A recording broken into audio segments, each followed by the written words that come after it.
questions and answers. Welcome to our May 5th live car shopping strategies. My name is Deshone. I'm known as Deshone the Auto Advisor. And over the next 60 to 90 minutes, I'm going to be sharing what we call the cars from home philosophy, the way you can shop, get bids, make your car buying simple, empower yourself, and guarantee that you did not leave any money on the table. We're going to talk about a lot of things you may not be familiar with. We're going to talk about things you have not heard before. We're going to tear back some mindsets that the car business has programmed in us for their profit. And we're going to tear down those mindsets because they're costing us thousands and they're making the greediest dealers in this country thousands of dollars. And we're going to get rid of that. So this show is sponsored by my new digital book. It's called Cars from Home, 7 Steps to Saving Time, Money, and Avoiding Dealerships. So I wrote that book to give you everything I know, everything I learned at Mercedes-Benz, at General Motors, running my own brokerage, and the hundreds of people, thousands now, that we've helped since 2021 to empower themselves in their car purchases. So part of my welcome offer to you is it's normally $97. You can get it for $24. That's my welcome offer for 30 minutes, anytime during the broadcast. As we go, you can get yours in my TikTok bio, in my Instagram bio, the YouTube comments, and the Facebook comments. It's a 75% off discount as part of my welcome offer for those of you who take action. And you'll have everything we teach here for the rest of your life. And you'll be able to move the same way you're going to hear me move and the way a lot of people I'm going to show you guys are moving. So no questions off limits. Feel free to start typing your questions. We are live on Instagram, TikTok. Hang on. I got Instagram up here. My man Dolan is moderating, so we're going to try to pull in every single one of your questions. Again, this is our May 5th live. We are live. It is Monday, so let's get to the questions. Okay, we got some coming in already on TikTok, Dolan. I see it is what it is. I'm just going to pull that one. I need to do one on shady mechanic shops. You should. If that's your area of expertise, the public needs to know from someone who's an insider what is going on in mechanic shops. I'm sure they get a lot of value.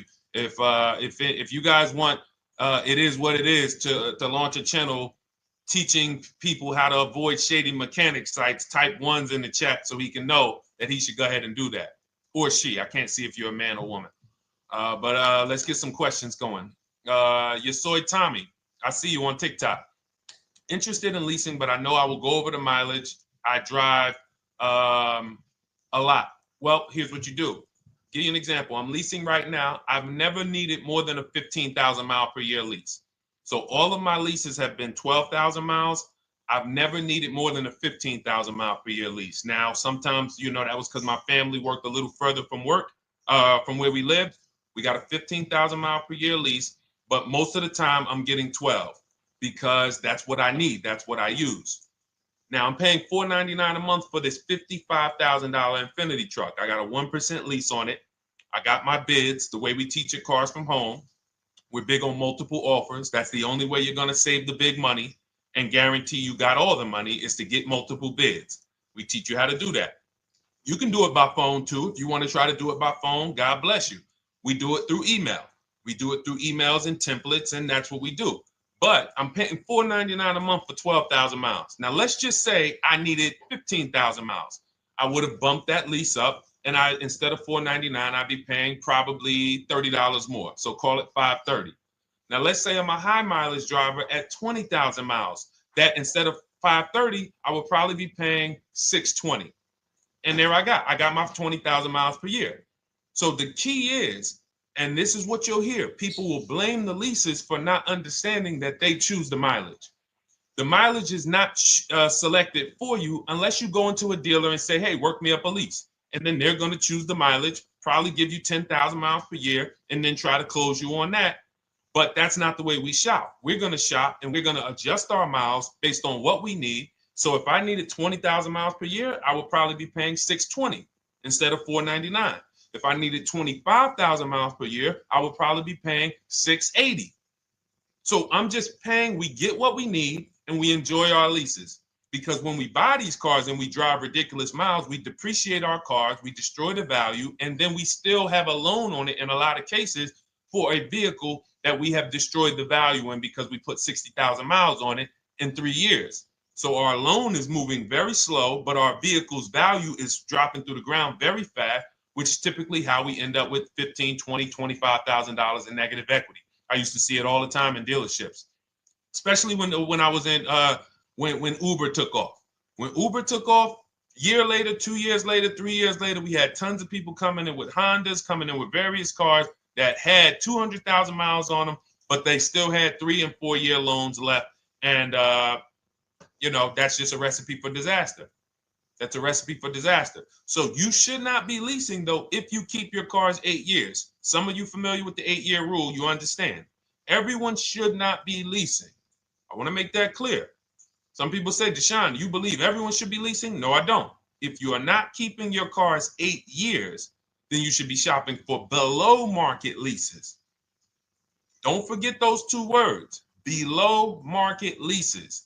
Because if you're paying what everyone else is paying for their leases, it's not going to make sense. Some of these strategies are not going to make sense. You need to be getting below market leases. And the way we do that is to comparison shop, get multiple offers from dealers, have them compete for our business, and then we get these leases that no one else can get.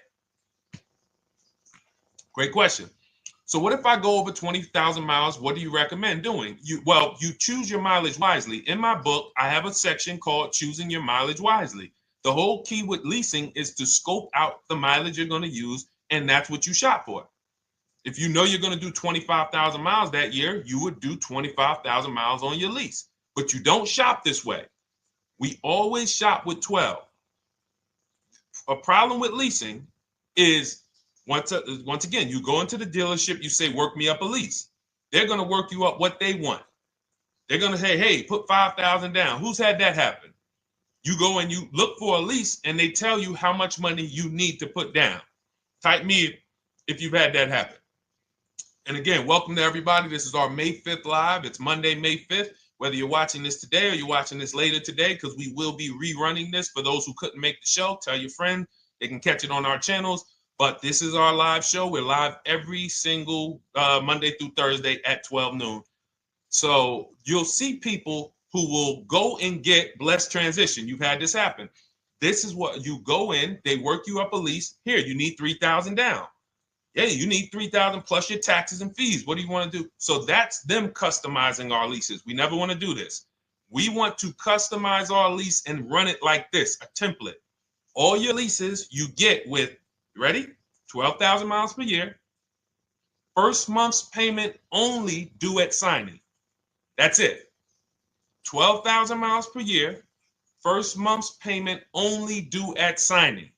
That is how you shop all of your lease offers, because this allows you to now use the 1% rule, which I didn't create. A lot of lease savvy people know about the 1% rule, where your MSRP, I'm going to just show an example of an MSRP, the price on the window sticker. Every lease is going to be brand new, guys, or either close to it.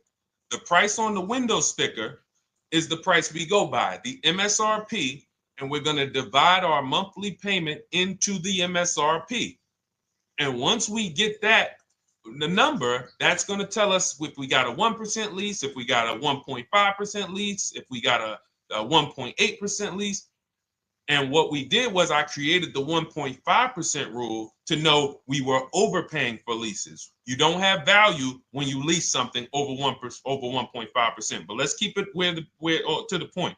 The point is you're shopping all your leases, first month's payment due at signing, 12,000 miles per year, and then you're using the 1% to 1.5% rule to gauge the value. Once you find your best offer, that's when you go and you say, can you please adjust the mileage down to 10,000 because that's all I need, or up to 15,000 or 18,000. You shop your offers with 12.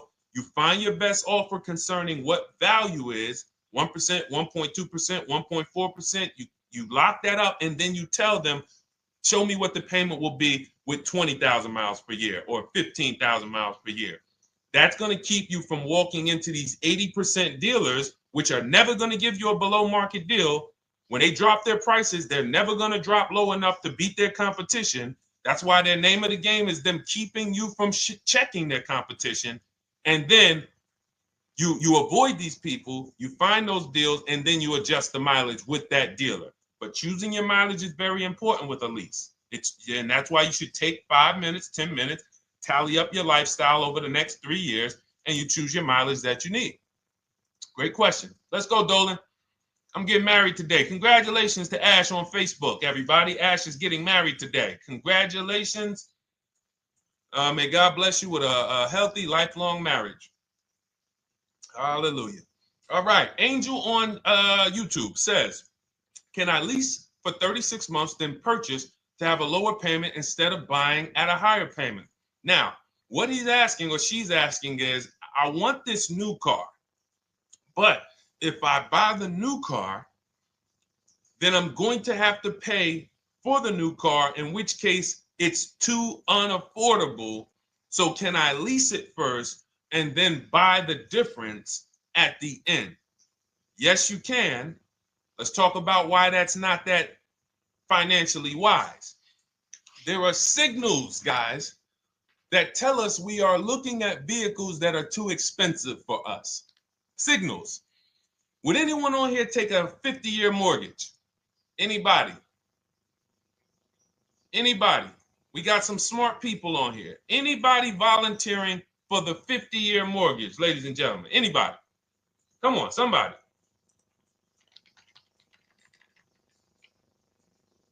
No, why not? Why not? Why is everybody saying no to the 50-year mortgage?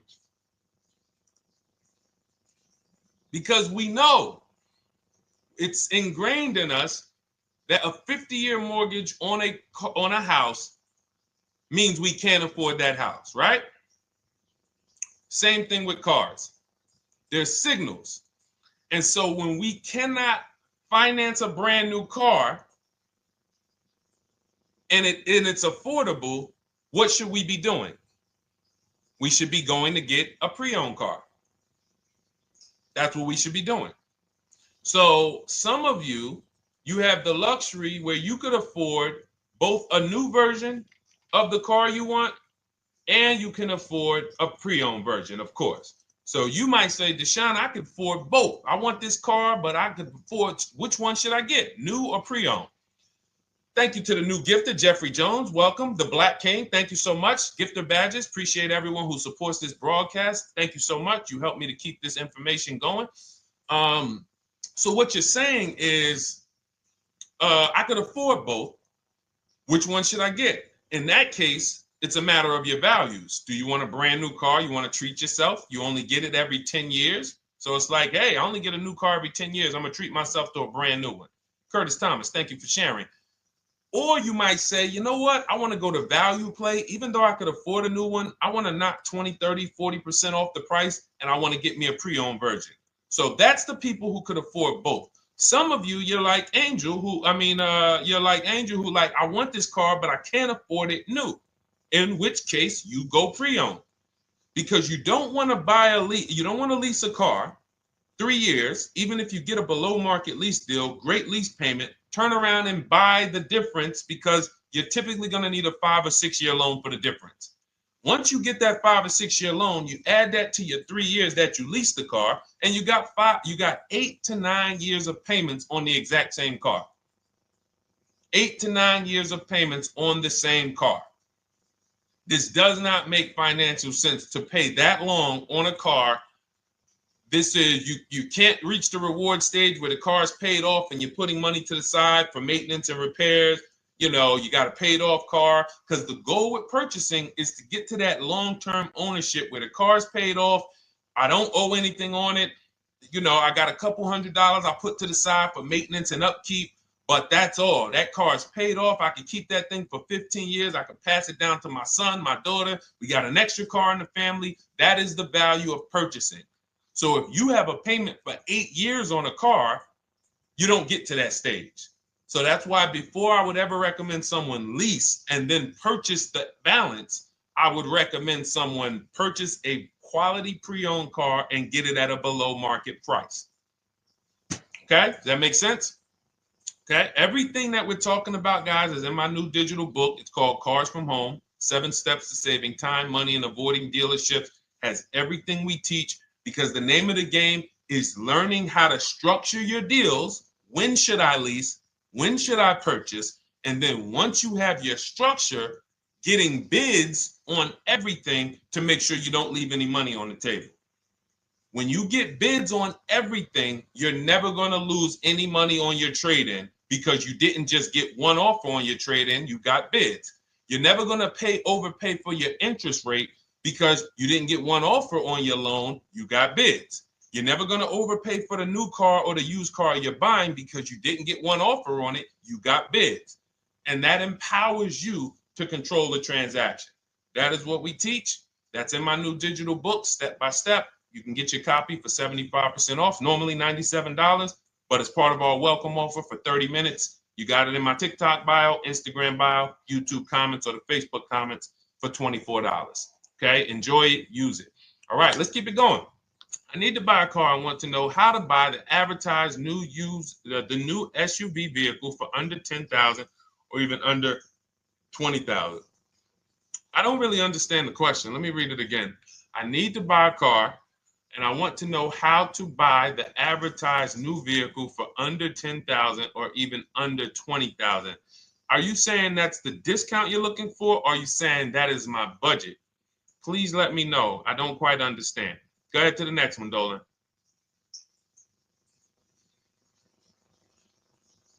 All right.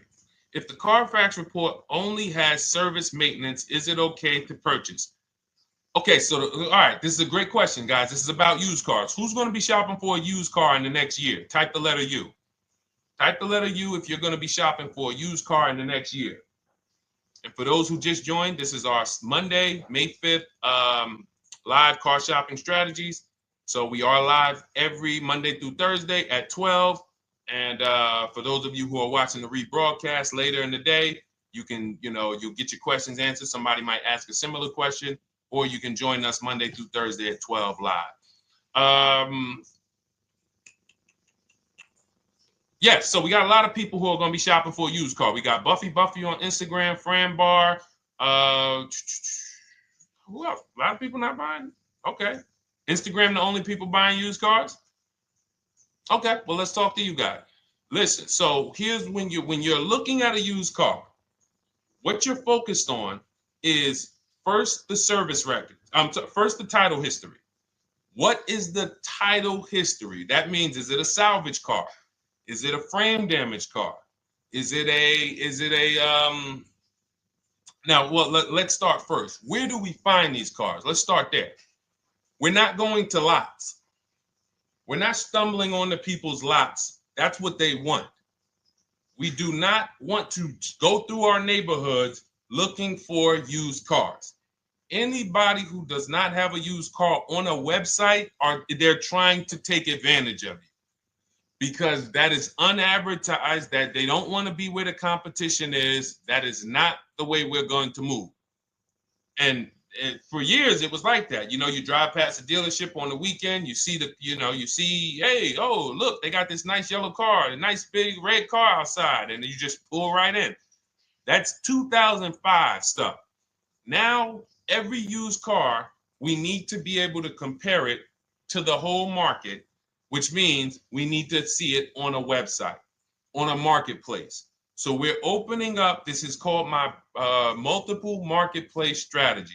We are opening up, and some of you are going to need a pen if you're going to really, or unless you're going to watch the rebroadcast, because I'm running stuff past you that, you're trying to buy a $30,000, $50,000, $100,000 car. We're not talking about how you're going to get a couple things from Amazon and, set up a little home studio for $2,000. We're talking about the second most expensive purchase most of you are going to make. So it's understand that you're going to need to focus in order to get the most out of what we're talking about. So we're going to go to the marketplaces. The marketplaces are Carvana. They sell their own inventory. CarMax, they sell their own used car inventory. Driveway, they sell their own used car inventory. We're going to go to now dealerships. AutoNation, they sell other people's, they sell their own. They buy and they relist it on their website. But then you have Car Gurus, you have Carfax, you have Kelly's Blue Book, no, not Kelly's Blue Book. You have Auto Trader, Car Gurus. So we're going to all these marketplaces, we open them right up in one tab. So now what we're doing is we're putting in our criteria, and what we want to do, we want to go 100 miles out. Even if you're not willing to drive 100 miles out, you want to see what the whole market looks like within 100 miles. So now, if you know what you can afford, then you can put in your price criteria.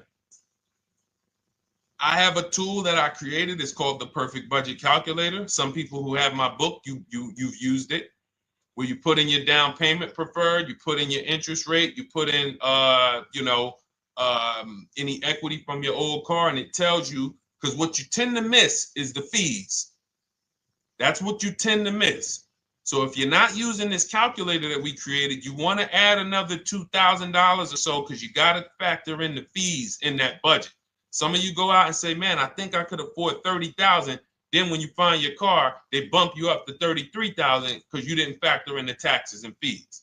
So this calculator does it for you in my book, and everything we use the Perfect Budget Calculator. But if you're not using it, just estimate another, a little higher. Now you put all of that into the marketplaces.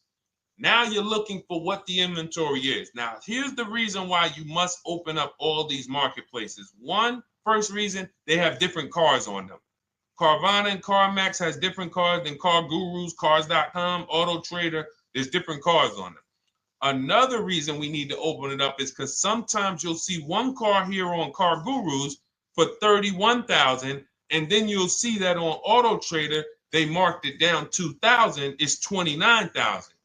And you're like, wait, why the heck is it lower? This is the same car. Well, it could be because this marketplace got the notification first to lower the price, and maybe this one takes a little longer to see that, oh, maybe that takes 24 hours before their updates take effect. So that's why you want to open up all these marketplaces. Now you're narrowing this down first based on your color choices, what options you want, your models, and now we're starting to narrow this thing down. So we're narrowing it down. Now we start to look at the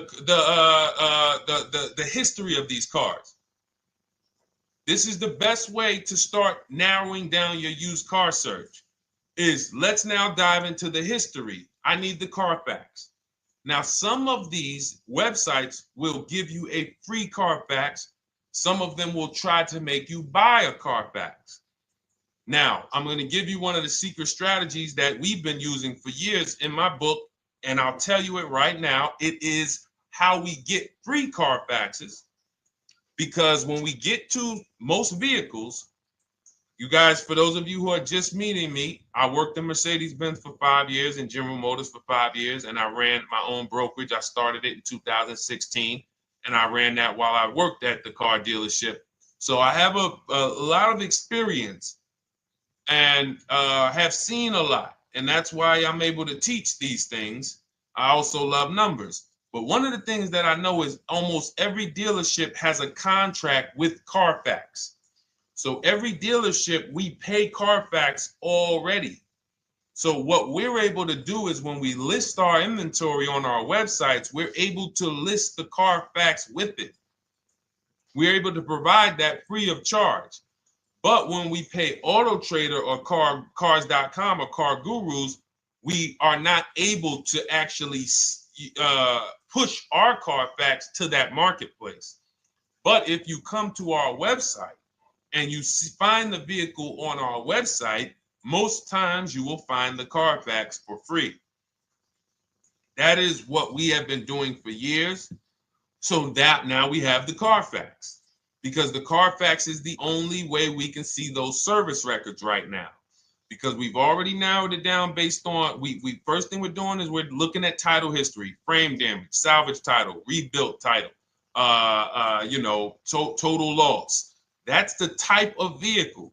The next thing we're doing to narrow it down, which is where many of you get in trouble, is you're looking at the service records. Skipping service records, buying used cars without seeing service records is disaster.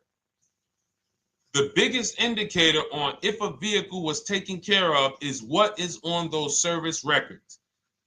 And if you can't see those service records, then I would not buy the car. Somebody say, oh, I'm changed the oil myself. If you don't have proof that you have changed the oil yourself, I cannot see it. I cannot see that you have maintenance this car, and that's a turnoff for me. Because now when you drive that car a year later, 2 years later, things start happening. You have no one to blame but yourself. Now the regret kicks in. Man, I knew I shouldn't have got this. But chances are, if you find a quality vehicle and you see service records on that previous owner's report, that's going to lead to a quality experience. Okay, so that's pretty much how the initial part of our multiple marketplace strategy. As you can see, we have this to a science. Nothing that we're doing is by chance. Nothing we're doing is on a whim. That is it. But let's go to some more questions. And I think the biggest thing I want everyone to understand so far is that we don't wing anything in this process. There's nothing, everything that I'm teaching you is going to be out of our systems. Now, some of you have different learning styles. So let's address this. Again, welcome to our May 5th, Monday, May 5th live. We're live Monday through Thursdays at 12 noon. And we rebroadcast this for those who couldn't make it. You can share this with your family. Tell them, hey, visit Deshone the Auto Advisor's channel. He did a great show earlier. He answered some questions that everyone had. You can watch the broadcast all through the rest of the day. Now, but we're live every week, but we're live right now. So now the biggest, some of your learning style is different. What we teach is we have the ultimate do-it-yourself guide. This book is rated 5 stars. Thank you to everyone who's rated it on Goodreads. Just pull it up right here. For those of you who are actually on Instagram or YouTube, TikTok, you won't be able to see this right now. But the book is rated 5 stars. We appreciate you. And this is the ultimate do-it-yourself guide, whether you're new cars, used cars, leases, bad credit, how to make banks bid for your financing, high mileage driving. It's all in there, step by step. And it's a digital book, so you don't have to wait for it. As soon as you get and hopefully you get there before the 30 minutes, so you get your copy for the $24 instead of the $97. That's our welcome offer. But that's your do-it-yourself guide. Some of you, you're a do-it-with-you person, and that's Shop with Deshone. You like videos instead of reading. You want coaching. You want support. You want a community. We have 1,600 people in our Facebook group.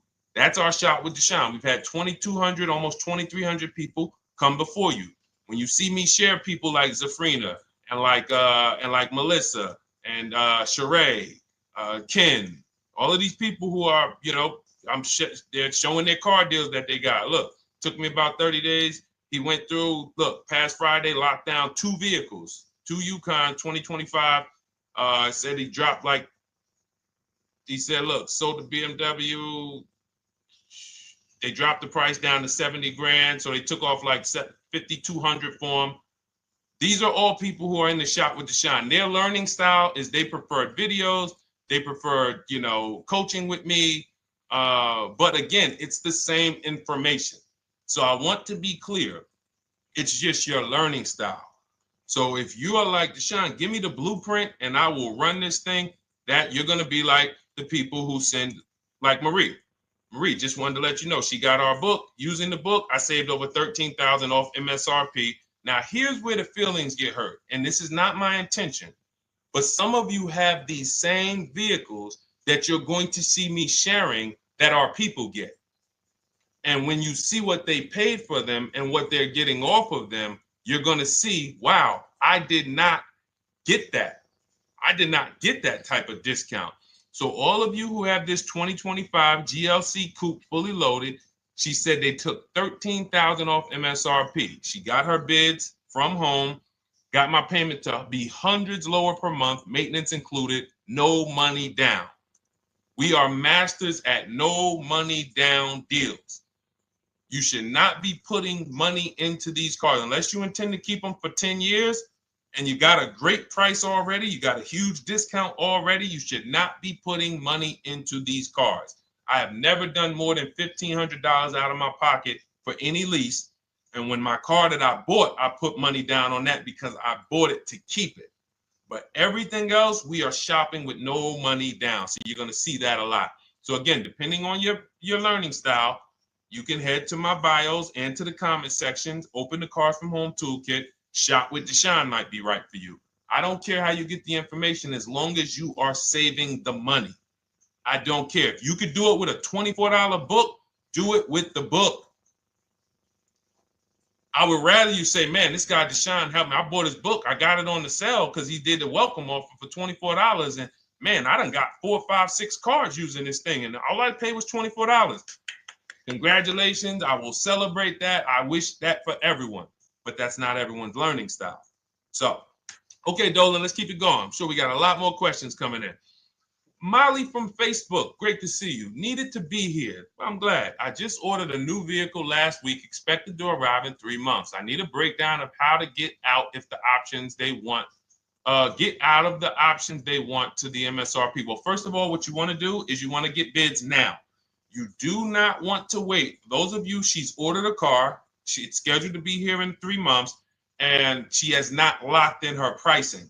Now, the reason when we order a car, we are always getting our bids first because the closer your car comes to arrival, the less leverage you have. They know once that car comes in there, she's been waiting for 3 months. She is not going to want to walk away from this car. She is not going to want to do this all over again. And they're going to probably take a shot and say, or if you look for a discount at that point, you probably are going to be like, no, I'm sorry, we can't give it to you. So what we're going to do is we have to now send that request out. Now, there's 2 ways for you guys to do this, whether you're leasing or purchasing new cars. 2 ways for you to do this. You can do it your way, which is calling around. Calling around, not going into dealers, calling around, ask for sales managers, try to get yourself at least 5 offers. Because the only way you're going to see how overpriced the offers are is to actually get multiple offers. So I'll give you an example. I'm showing you guys on the screen what a market report looks like. So we also have a division. We shop for people's new cars and their leases if they have good credit. So when you see, oh, I tried to pull it up. It's not loading. So what you're going to see, and some of you who've used our stuff, you can testify to this. There is a huge spread between the best price and the worst price. Huge spread. So in order for you to know you actually got the best price, you need to see 4 other offers that are higher. I'm going to say that again. Thank you to all the gifters on TikTok. Thank you, Jeffrey Jones. Appreciate it. You need to see other offers that are higher. So let's go back to my car. This dealer who won the bid for my Infinity truck saved me over $8,000. Now, he said to me when I was making the deal with him, he said he knew that I was not going to find a better offer because he had used a special coupon he had to apply towards the deal. He needed the deal that month, and that's why he won the bid. So he's able to take off $8,000. If I was purchasing, I would have got $8,000 off the price. But I leased it, so my lease payment was $499 a month with $1,270 down total. And $1,270, $499 of that was my first payment. So every other offer that I got, $560, $605, $640, $700, $750. That's how you know you did it right. If you don't have a bunch of the 80%, we call them. This is the 80%. Some of you have heard me say we don't negotiate with dealers with fake fees. It's a losing battle because even when they take off all the fees, they're still super high. I'm going back and forth by email. So if you're using what we teach, you're taking minutes out of your day. You're going back and forth with email. We close deals in 60 to 90 minutes. I'm not inviting anyone to car college. 60 to 90 minutes of emails back and forth. Next thing you know, we're closing a deal. But you're going to see, even after back and forth and telling the dealers through email, you can do it by phone. Hey, I'm shopping other dealers. Please make me your best offer. I have all the templates written. So when you're using our stuff, you don't even have to wonder what you're going to say. You just copy and paste our template. But even after that, you're going to see, wait, these people are still giving me super high prices, even though I told them I'm shopping, even though I told them I'm serious, I could buy the car right now, even though I gave them every single thing I need to give them to get an offer, they're still $150 a month higher than my best offer. That's going to prove to you that they are the 80%. They are not coming down. When they say this is our best deal to their customers walking inside, they're not lying. It is their best deal. It is not the best deal. It is their best deal. Their competition's best deal will blow their best deal away. And the only way you do that is by getting bids. So that's what you need to do, Molly. Take exactly what you're looking for. If you want to call around, call some sales managers and say, hey, listen, this is what I'm looking for. I put in an order, but I'm not dead set on the price yet. Haven't really gotten, I want someone to lock in a price for me. And hopefully you're purchasing, because if you're leasing, it's tough, because once that lease comes in, you do not know what the lease program is going to be. So if the lease program is bad, then you could find yourself jammed up. Now, here's what we try to do to prevent that. It's not always possible. Here's what we try to do. Once you have found the best dealer who's won the bid, now what you're going to do is say, based on this price that you're selling me the car for, can you give me a lease estimate now? So let's say I'm ordering this Infiniti. I shop around, I find a dealer who says, all right, Deshone, I'll place the order. I'll take $6,000 off list price for you if you do the business with me. Perfect. Can you give me a lease quote based on that now? I know this is not the vehicle. My vehicle's coming, but can I get some type of an estimate of what it would be? And then I look at that, and if it's affordable, now I place my order. But I'm not placing an order for a lease blind, not knowing what my payment's going to be when that car gets here. Okay? Does that make sense? I know I may be typing, this is heavy. That's why I told you guys, when you're here with us in car buying, below market car buying strategies, this is like short 60 to 90 minute master classes. This is not lives where I'm showing you how to make macaroni and cheese and turkey and like, okay, yeah, you got your music playing in the background. Hey, listen, all right, what I need? Oh, hand me the Sazon. No, you could do multiple things. This is heavy finance talk for 60 to 90 minutes, and it will change your life. And I just saw my girl, Lisa. Lisa, good to see you. Lisa's been, she's been learning from us and rocking with Cars from Home. Let me see. I'm glad you clarified, even if no money down on the lease, you still really have to give them the first month's amount. Yes, I don't know what I'm going to do yet, buy or lease. No matter, I'm learning lots and sharing with my peeps. Thank you, Lisa. Thank you. Now, technically, you don't have to give them the first month's payment either. What I do is our templates all involve shopping, first month payment due at signing. But if I wanted to, so let's say, for example, on this $499 a month lease I got on the Infiniti, and I'll actually will add this because I'm glad you said that. The lease that's your first month's payment, so it's not considered money down. It's considered your first month's payment because you're leasing, you're paying 36 months or 39 months. We don't do 4-year leases. We don't even do 3.5-year leases in most cases. We're not doing it. It's 36 months, 39 months. And if they have a really, really good program for 2 years, they will tell us about it. But we shop for 36 months. But you can tell that if I wanted to tell them, you know what, I want to do a straight sign and drive. I don't even want to give you the $499 for the first payment, which means you're asking them to pay the first payment, then it would have just been $500 going back into the cap cost, which would raise the payment probably with interest and taxes, maybe 15, 17 bucks, something like that. So if I truly wanted to bring nothing to the table, I can just have them to, cap the first month's payment. You can do that. You can do that. So you can ask any questions. I know you're in our Facebook group, and so you let us know. But the 8-year rule is your basis for leasing versus buying. The 8-year rule, when you guys open up my book, you'll hear me talk about this. I'm going to make a whole lot more videos about the 8-year rule because it is the parameters for how to know whether to lease or buy. It takes into account how drastic cars depreciate. They lose value like crazy. All the losses are in the first 5 to 7 years, and you don't win until you've kept the car at least 8 years, compared to someone who's getting a below market lease. So let's take an example. You look at somebody like, Brian. Brian got my book. Just finalized my first ever lease using your system.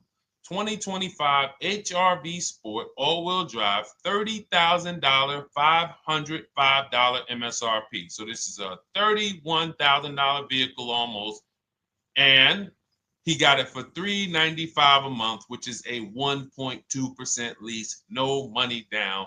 Now, his initial quote from this dealer was $434. This is the winning dealer. But in my book and in our systems, we have a counter offer calculator where we put all the offers we get into the calculator, and then it calculates the best offer and it tells us what to counter. So his initial quote was $434. He countered with the calculator and ended up closing his deal at $395. So these are the people that, for all of you who you're like, wow, are there any cars out there with a $300 payment anymore? Well, if you're buying a car, you are buying it at a $300 payment. You could only spend, who knows, every $5,000 on a vehicle is about how much per month. Every $5,000, when you're looking at a car, every $5,000 on a 5-year loan, which is what you should be defaulting to, is about how much per month. Thank you, Nikki. Nikki got a #1 gifter badge. And I don't really know what all of that stuff means, but I definitely appreciate it. The Black King, thank you so much. I just know it means you guys support the show. So I appreciate it. So who knows? Every Nucci Graham is and I wanna Nucci Graham will address you next, because as soon as you get your book, on the thank you page it says, "Thank you for your purchase. Click below to open your book." So we'll address that shortly. But okay, thank you, Lisa. Yes, every $5,000, and Nikki, $100. So this keeps you in the safe zone. When you are looking for how much loan I'm going to take, you are looking and saying, every $5,000 is going to cost me roughly $100 per month. So if I want to spend $400, then my loan needs to be about $20,000, which means I'm looking at this car. If I'm going to buy it for $23,000 plus fees, and I want to be at $400, I'm going to have to come up with some more money down, because I need to get my payment here. I need a $20,000 loan. I'm not going to go in looking at a $20,000 car and thinking, man, can they get me to $250 a month on this? No money down, because the math doesn't make sense. Because the only way they can get you to that is to put you in a 7 or 8 or 9 year loan, which is a horrible deal. And they've done it to a lot of people, because you go in and you just say, get me to this monthly payment. And they're like, well, you didn't say how long. You come in later, hey, man, my loan is set. I remember, man, a guy called me, and this is, unfortunately, people are not trained to look at how long their loan is. Early in my career, I think I was still with General Motors, and a guy came in and he had some vehicle, And he was like, you know, D, could you look at this, man, and tell me, because I don't, you know, I'm trying to get out this thing, man. They telling me I can't get out of it now. That's a recipe. You bury yourself when you make these types of moves. They're saying I can't get out. I looked at his contract. It was a 96-month loan. 96-month loan. So he's in a 96-month loan at a high payment. He's going nowhere. And what it came from is him going in and saying, hey, get me to this payment. My payment's affordable, but how long is the payment? That determines what you're paying for the car. So when we say, yo, are there $300 payments out there? I'm showing you. Leasing, there's cars you can drive 30,000 miles, $30,000 cars, beautiful vehicles, payments in the threes when you're shopping and getting bids, and you're finding vehicles with great lease deals. At the same time, on a pre-owned car, that's only going to get you under 20 grand, between 15 and 20 grand. So it's about getting the most for your money. And getting the most for your money, you must take into account the 8-year rule. If I'm not keeping a car 8 years, I should be shopping for a below market lease. I'm not tying up any of my money in this car because I'm not keeping it long enough to have all of that money benefit me. Does that make sense? Type ones if that makes sense. Type dollar signs if that makes sense, because this is about money. If I'm not keeping the car 8 years, then all the money I'm going to tie up in the car to pay for it, to pay off the loan, to do the maintenance, to change the tires, to change the brakes, to change the oil, to change the brake fluid, the transmission, all of the money I'm putting in that car, just normal maintenance. I didn't say anything broke. Normal maintenance over 7 years. I'm not going to keep the car long enough to have that make sense. Whereas had I leased, I'm just below market leases. I'm just literally paying cents on the dollar, changing my oil. Most of the times I'm out the car before I need brakes, unless some of you are driving 15,000 mile a year leases, and then sometimes you will replace the brake, but it still does not compare to the cost of purchasing. And you know, throughout the show, I'm gonna show a lot more lease deals and a lot more discounts. But the reason why I show you guys the lease deals is because the money doesn't lie.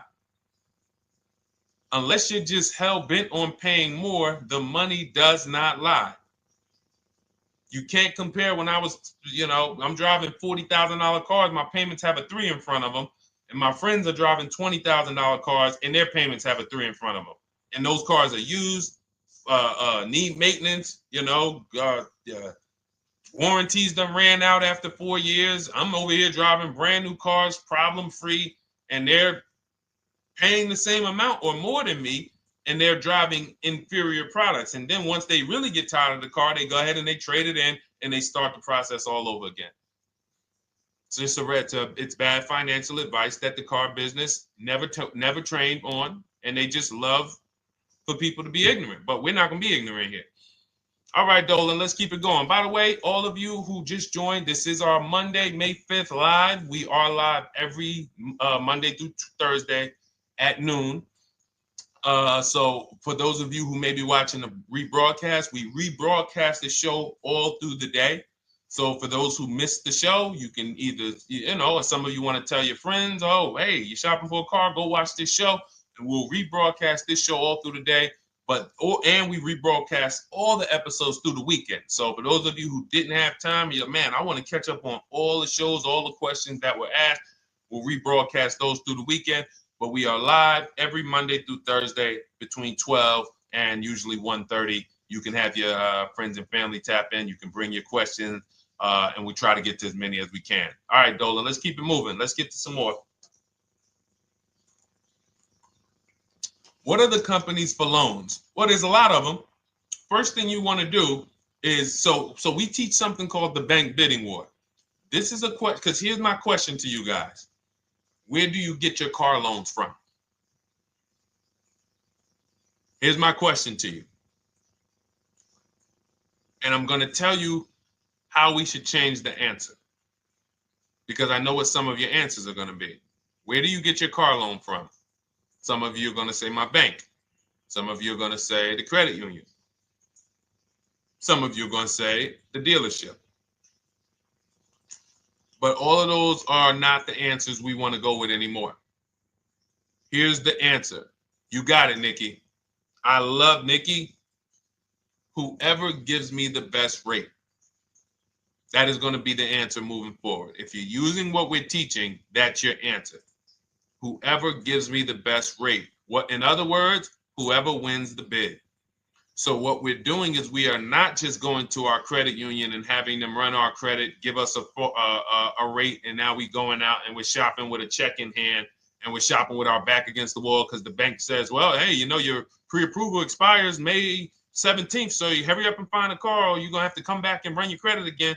Now we're over here and our bank is putting our back against the wall. That's ridiculous. So what we do is we use what you should do is you should look at the average interest rate. If you have average credit, look at the average interest rate, and then you use that to budget. Again, I have a calculator that we invented. It's a proprietary calculator. You can't find it on Google. It's in my book. It's in our course, Shop with Deshone, in our checklist, our video checklist.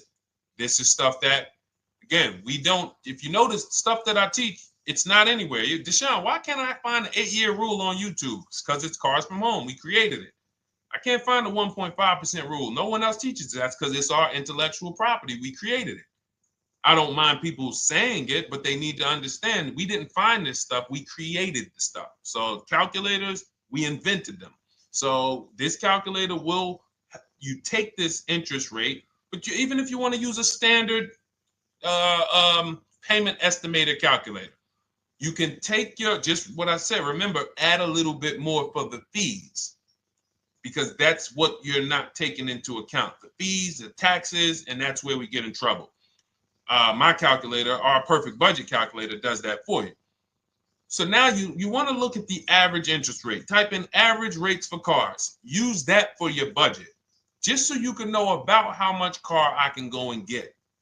So between what I told you about the 5,000 being $100 a month, and that last part about, adding a little bit more and using the average interest rate, you should have a good gauge on a range of car to go and shop for. Now, once you now shop your market, whether you're shopping new or whether you're shopping pre-owned, once you find no one's touched your credit till now. No one has touched your credit with a hard pull, especially not. We do not, in order for this to work, like what Nikki is saying, where you're only giving your business to the bank or credit union that gives you the lowest APR. In order for this to work and for you to be able to shop freely, no pressure, you need to make sure you don't let anyone run your credit with a hard pull before you find your best deal on a car. Soft credit pulls, estimates of budgeting, the way I just said. Now, you go out, you find your car, whether it takes you a week or a month or 3 months. Bang, I found my car now. You lock the car up, put it under contract, you leave your deposit. You never, ever. How soon when you get a car does the dealership want you to take it? I like asking questions like this because we can prove how predictable most of the car business is. How soon after you purchase a car does the dealership want you to take it? Thank you, Janae. Immediately. Now, the reason for that is, there's various reasons. There's various reasons. Right then and there, Molly, yes. But what I want you guys to focus on is what you lose by taking it right then and there. You lose the ability to shop the interest rates. And shopping the interest rates is very important because you'll always wonder, could I have gotten a better rate? So what you do is you lock the car up, you let them know, hey, I'm going to go home, just give me my, let me get my paperwork so I know exactly how much I need to tell my bank. And here's the key, if you guys can beat what my bank or credit union gets says, then I'll give you the loan. See, some people think that I teach don't let the dealerships compete. I never teach that. What I teach is don't let the dealerships be your first offer ever. They are always your last offer, and they're competing against other offers that you got. So now you're going home, your car's waiting, you're going to see what your bank, your credit union can do, and then you go online. You can go right online. Auto loans online, auto financing online. Let all of these banks and credit unions access your credit now with the hard pull, because there is an article that Experian did, and you can find it on almost any credit bureau, wrote an article on rate shopping. They allow you to have multiple lenders compete for your business within a small period of time. They say the window is 14 to 45 days. So if the window is 14 to 45 days, how quick do y'all think I want you to do it? If the window says, because that's a big window, as long as you shop within that window, at the end, those multiple inquiries will have the same weight on your score as one inquiry, because it looks as if you were shopping and you were doing your due diligence. Thank you, Greg, Sheila, with these gifter badges. I don't know. It's like a nice. I appreciate it, Glendale. Thank you. So with these, when these banks are competing, what you're trying to do is say, everyone here on my end, we call this the bank bidding war. This is round two. Round two is you are bringing your car home. I'm sorry, you are at home. You're going online. You're calling your bank. You're calling your credit union. If you have one, you're going online. This will take you literally one day, not even. This maybe take you an hour. Because if they say that the window to shop is between 14 and 45 days, I want you to do it in 24 hours. We want all the competition in 24 hours. Because that guarantees we are way within the window. They're going to look and see, wow, this person bought a car. They had multiple lenders competing in a small period of time. They're not out here just letting people run their credit over, every week. Some new banks running their credit. So now you call the dealership afterwards. You say, hey, the best offer I got was from such and such credit union or such and such bank. If you guys can beat it, I'll give you the business. You allow the dealer to now shop you to their banks. In which case, they're going to call you and say, hey, good news, we got you a better rate. Or, hey, good news, we couldn't beat the rate, but we can match it. In which case, they save you the time, they save you the paperwork. Or they're going to say, hey, listen, that's a great rate you got. We can't beat that. None of my banks can beat it.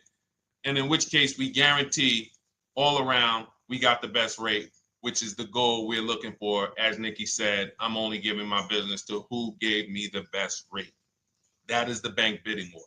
So when you get your digital book, Cars from Home, you'll get that in writing. We also have it in our Shop with Deshone video checklist for those of you who are more do-it-with-me types. Again, we're all about your learning style.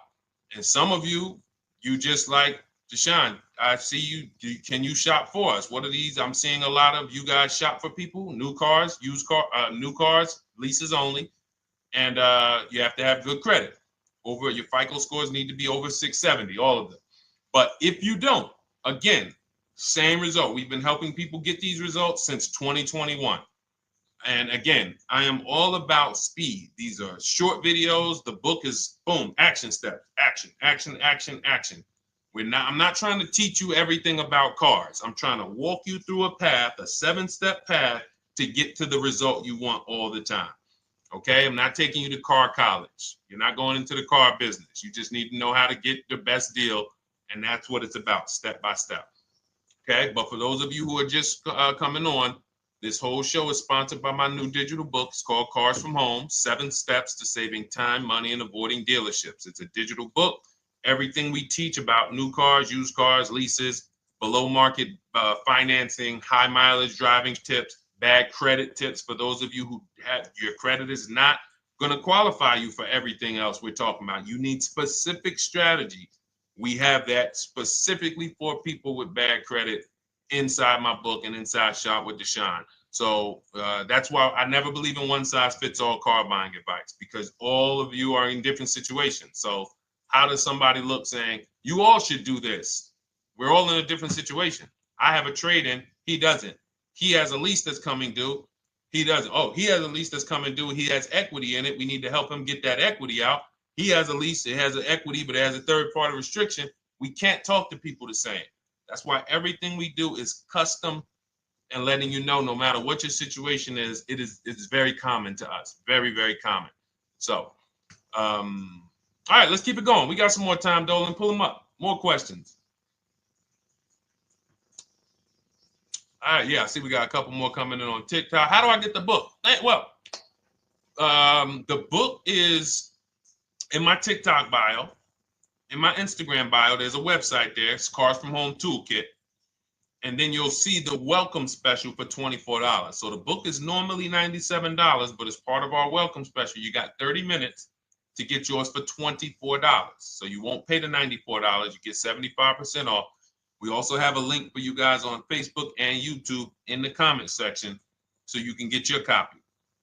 And if you're going to spend a couple more minutes with us, I would appreciate if you share the broadcast with one person that you care about. So that can help, we can help get this information out and we can help change lives. If you didn't receive your ebook, well, first of all, as soon as you purchase your book, you're going to see a thank you page. It says, thank you, screenshot this page. And then it says below, click the link below to open your book. So you actually get the link to open it as soon as you make the purchase. And then I say, I also emailed you a copy. So sometimes people type their email in, one letter's wrong. Obviously, we can't send a book to an incorrect email, which is why I have my support team's email right on there. So that if you don't see that book within 5 to 10 minutes, you email my support team, hey, I didn't get the book. They'll get you the book right away. So as you can see, I want you to, Dolan, can you put up, do we have anywhere with, we can put up the support team's email for this person? And just send an email to support. There you go. Thank you so much. Support at Deshone the Auto Advisor. Thank you, Dolan. Best moderator in the world. All right, so shoot them an email. Just let them know. Give them your first and last name, and they'll check the record, make sure that we have a purchase from you, and they'll send you your book right away so you can dig right into it. Okay? All right, let's keep it. We work with clients all around the country. What I'll start doing, I wanted to bring some on here today, but I can't load them up. The system is showing an error. So I got a lot of people. I always bring tests. I always like to show results. So, you know, I'm a results person. So you'll see a lot of people that I share. Brian, who has our book, and, you know, his lease, Marie with her $13,000 off. All of these people made deals from home. They were not in a dealership negotiating this. You got, look, Frank, I bought your book, used your system, and just closed my deal and have positive results to report. I love when y'all email me, by the way. Like, please continue to do this. A caveat is I wanted a just released 2026 Genesis G70 Advanced, and there are no incentives. I could have gotten incentives on the 2025. However, I wanted the 2026, and I was willing to pay. So even with high demand cars, even with cars that are rare, this is the situation. I reached out to 20 dealers and I received 9 offers for 36 months, 12,000 miles on a $58,000 MSRP. The initial offers range from $1049 to $901 with everything in between. I counter offered using the calculator that we have and closed the deal at $815 on a $58,000 MSRP. That's a 1.4% deal. Now, mind you, that on a vehicle on a 2026 with no incentives, which means every bit of that was the dealer taking off money for him. He probably had to get at least $5-6 grand off to have that deal come in the 8s, when other dealers were quoting him 9 up to 10 and, you know, mid $1,000 range. So, you know, but so I show the book testimonials. I show my Shop with Deshone testimonials. But I want to start bringing these market reports so you guys could actually see that's our team shopping all around the country. And that allows us to stay, we're able to just stay on top of the market, like from state to state. It proves like this stuff is not, oh, if you're in New Jersey, the deals are better. Hey, if you're in Florida, the deals are better. If it's California, we don't have deals out here. All of this stuff is not true. And thank God we have people using the Cars from Home systems, be it by book or be it by our video checklist, or be it us shopping for people all around the country where we can tell you beyond a shadow of a doubt. I can show you market reports from Texas, from Oklahoma, from South Dakota. We did a deal for a Mazda, a South Dakota deal, Nebraska, California, Florida, Georgia. We're shopping for people all around the country. And there's great deals everywhere in the country when you know how to make dealers bid. Because you're always going to find that 20% dealer who just wants to beat their competition. They're the best in the region. And you got to go out to find them. You got to have a system to find them. Because most of the dealers are not them. Most of the dealers are the 80%. That's just the way it works. It's a numbers game. And the 80% are very expensive. And when you walk into the 80%, they'll go down. You're like, oh man, all right, can you take off? Can you get me down? Like, yeah, man, you're like $150 a month higher than where I could be, my max. And they go back and forth. They're like, man, I could take off $50 a month. Ah, man, that's the best you could do. And then next thing you know, you get down to 100. Yeah, all right, we'll take off $100 a month. And you're like, all right, I guess I'll take that. You don't realize that a 20% dealer, not only were they nowhere near your max budget, they were $100 less than your max. You're talking to the 80%. The 80%, when they come down, they're still here. The 20% are here. So you're over here with an 80% dealer walking into these dealers. 8 out of 10 dealers over here are 80% dealers. So y'all talking them down like this, and y'all thinking we winning. Oh, I talked them down to this. Meanwhile, the 20% dealers are here. 20% dealers will launch a bid. We gotta cut. Oh man, if this thing wasn't broken, tomorrow's show, I'm gonna bring on a lot more market reports. We got dealers who come right out. We getting offers 700, 790, 820. Dealer come right out 650. Boom, blow everybody away. Like, oh, let's go. We got a winner. Looks like we got a winner here. That's it. And then it becomes fun. As you can see, this is fun for us. When you change the way we shop, you shop and you start to you're going to be the prize. You're going to be the prize. So anyway, let's keep it moving. For those of you who have gotten your book, I look forward to you using it, empowering yourself, having these same results. For those who didn't know about the book, it is a digital book. You can get your copy for 75% off for 30 minutes in my TikTok bio, my Instagram bio, the YouTube comments, and the Facebook comment.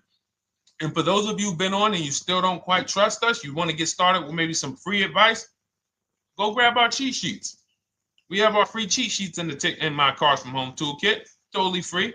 Test us, look at the cheat sheets, look at the strategies, look at the emails I'm going to send, guiding. Like I don't play around. So if you want to just say, test out, let me hear some free advice, start with our cheat sheets. All right. Yes, I'd actually answered that when I read that comment, Dolan, on TikTok about do we work with clients in New Jersey and New York? Well, yes. When it comes to shopping done for you, if you open the Cars from Home toolkit and you're like, Deshone, I just want to relax at home. You guys go shop the market for me. If you have good credit, FICO scores over 670, and you have and you're shopping for a new car or a lease, you can book a call with us. We can see if we can help you. Book a 10-minute call. It's free. And we can see if we can help you. Is it best to lease a car if you're currently underwater? Ooh, if I was underwater right now, let's just say I have 15,000 negative equity. I made a bad deal during the pandemic. I'm upside down and I'm like, man, I got to get out of this car. But and first of all, I know I should be leasing because now we know the 8-year rule. The 8-year rule says if we're not buying our cars to keep them at least 8 years, we should be shopping for below market leases. We're going to pay a lot less money. Below market leases, not normal leases. Very important. So what I'm going to do is I'm going to actually right now look for an electric vehicle that I could lease because some electric vehicles right now, we're getting under 1%. We're getting 0.88% leases. We're getting 0.79% leases, because if you do your bidding, you're going to see. Now, again, if you want to call around for your multiple offers, you can do that. I'd rather you call around than to do what you've been doing. I'd rather you, with your new cars and your leases, call around before you walk. That's better than what you've been doing. But if you're like, Deshone, I don't want to talk. I don't want to wonder what I'm going to say. I just want to copy and paste. That's the Cars from Home way. Either way, you get your 5 offers, and you're going to see now, my best offer on this $40,000 electric car might be $320 a month. So I'm now driving a $40,000 car. If I didn't have my negative equity, then I would be driving it for $320. But now I got to bring this negative equity over. Now, the reason why you want to look at these electric cars for this is because if you try to bring a bunch of negative equity over, what ends up happening is you're now messing up the loan to value ratios, and the bank won't approve it. So you might go in and look at a $40,000 car, and now you bring this 15 grand of negative equity, and the bank is saying, we're not going to loan $55,000 on a $40,000 car. We're not doing that. So that's when they'll say, some of you may have heard this before, you have to put money down. They'll say, we can't get you approved unless you can put $3,000 down, $5,000 down. You have too much negative equity, and the bank is not going to approve it all. But when you get your bids on some of these electric cars, you're going to get $10,000, $15,000 off. And this is specifically what I would be looking for. I would be looking for the electric vehicle that when I get my bids, I'm saving 15 to 18 to 20 grand off. And if you guys don't think that's possible, you haven't been here for long. You know, this is Milligan. She bought her Mercedes EQE last year. She literally, MSRP of her car was $79,245. She got almost $30,000 off the vehicle. Almost $30,000 off the vehicle. $51,359 is her price. $79,000 vehicle. She got it after rebates, after discounts, after everything. $51,359. So you take a vehicle that you can get a huge amount of money off, then you bring your negative equity over. So now that payment goes from $320. Yes, it might go up to $575 or $600 even. But I know I'm in a nice car now. I'm in a brand new car, and after 3 years, I'm done with that negative equity. So that's what I would be doing. And if God forbid the car gets totaled while you're driving, you're out of the negative equity in a lease. So if I rolled that negative equity, 15 grand over to this car, now I'm driving it. Boom. All right, I got this electric car. I'm out of the negative equity. I got a good value. I'm in a $40,000 car. My payment is affordable. Now I'm driving. Oh, shoot, car gets totaled. I'm out. I can go get me another car now. I can go and get the same exact car, but I can get it for $320 now. So, you know, that actually is the reason why people commit insurance fraud and total their cars or get them stolen intentionally. But no, that's just something to keep in mind. Something to keep in mind. Because most of you, when you start leasing, you're going to see that was my reason for negative equity. That was my reason I kept having negative equity, is because I wasn't leasing. And that was the reason I was paying more money for cars than I should have, because I wasn't leasing. And again, the key is getting below market leases. You walk into a dealership and say, work me up a lease, you're not going to have these payments that, you know, we're talking about here. It has to be below market leases. That comes through multiple offers. Only way. All right, let's keep it going. A lot more questions. No gap then. Is that your first time leasing? Well, no, we'll get to that. I see it's a little conversation happening on TikTok over here. By the way, everyone, this is our Monday, May 5th live. We're live Monday through Thursday. Tell your friends, please. I would love for those of you who are going to keep joining us to see some friends tomorrow, family members tomorrow, co-workers. When you are at work, when you're talking to people, if they say they're car shopping, I would love for you to invite them to our live shows Monday through Thursday at 12. And if they couldn't make the show, we will rebroadcast each episode for the rest of the day. So after today, after we end the show, if you guys want to refresh on some things or you want to whatever, you want to send people, we will rebroadcast this episode for the rest of the day. And then on the weekends, we put together a weekly compilation. We broadcast them all just for the people who couldn't make the live shows. But every Monday through Thursday, we are here. And yes, happy Cinco de Mayo to you too, Nikki, and to everyone who celebrates. All right, what do you think about waiting till December month, mid-month to buy a vehicle? I do not. Dealers need cars to sell before that. It's a myth. All right, we're going to dispel a myth, okay? When have we been taught that the best time to buy a car is? Thank you to everyone running up the likes on TikTok. We're at 3,400 likes. Every time you hear something you like, you double tap the screen. That makes a big difference. It sends a message to TikTok that we're doing something good over here. Okay, end of the month. Yes, sweet now. End of the month. So we're gonna peel, like I told you guys when we started the broadcast, right? We are gonna, yes, Molly, last day of the month, right? So this is what we have been taught. Last day of the month, come on in. That's where your deals are, right? Let's look at this logically. As a former car salesperson, the times where where I saw the dealer or myself being the most desperate was the times where we did not have a lot of customers. Sometimes you look up, it's the 10th of the month. They call us into a sales meeting. They say, hey, guys, we got to sell 200 new cars this month. We are only at 40. We are way behind. We are tracking way behind. Call anyone you know who's a real customer. We are entertaining every reasonable offer. Now, you've been taught there's a group of people that we know are coming at the end of the month. There's a group of people that we know that last weekend they're going to rush. But there's no desperation there from us because we know they're coming.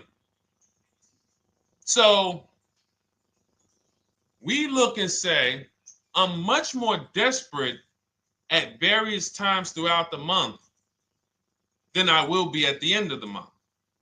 Because think about it. Every time you go into the dealership at the end of the month, is it dead or busy? You go into the dealership most of the time at the end of the month, is it dead or busy?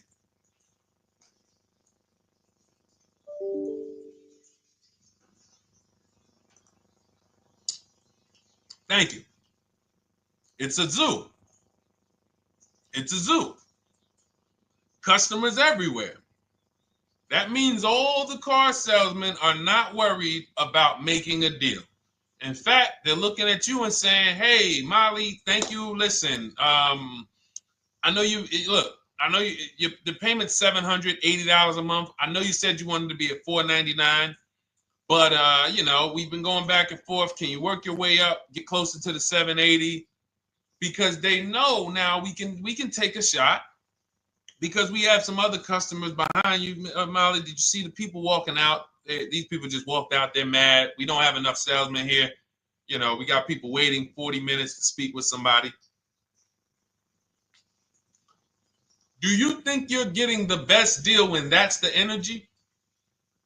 Yes or no? Let's just be honest here. See, you might forget some of the lessons that we teach if you don't have our books and if you're not in our video checklist and coaching. You might forget some of the lessons, but hopefully you won't forget the stories. So you walk in the dealership at the end of the month, the place is a zoo. It's people everywhere. They're ringing bells. They got the big clown, donuts around. Hey, you want a donut? Do we think there's desperation? Thank you, Sheila. Thank you, Molly. There's no desperation here. And they don't magically wait till the end of every month to hit their numbers. Some dealers hit their numbers at the 25th of the month. Numbers are hit. We still got people coming in end of the month.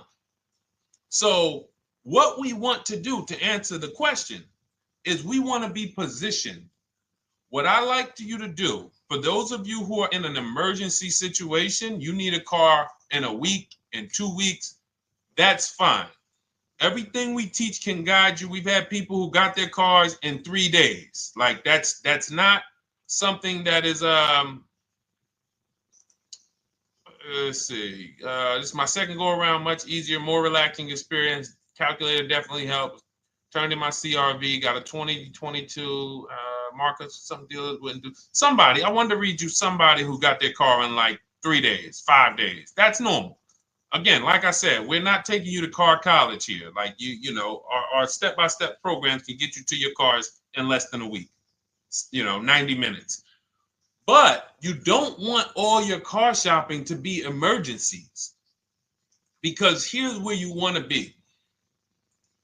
You want to be able to say no for up to 3 months.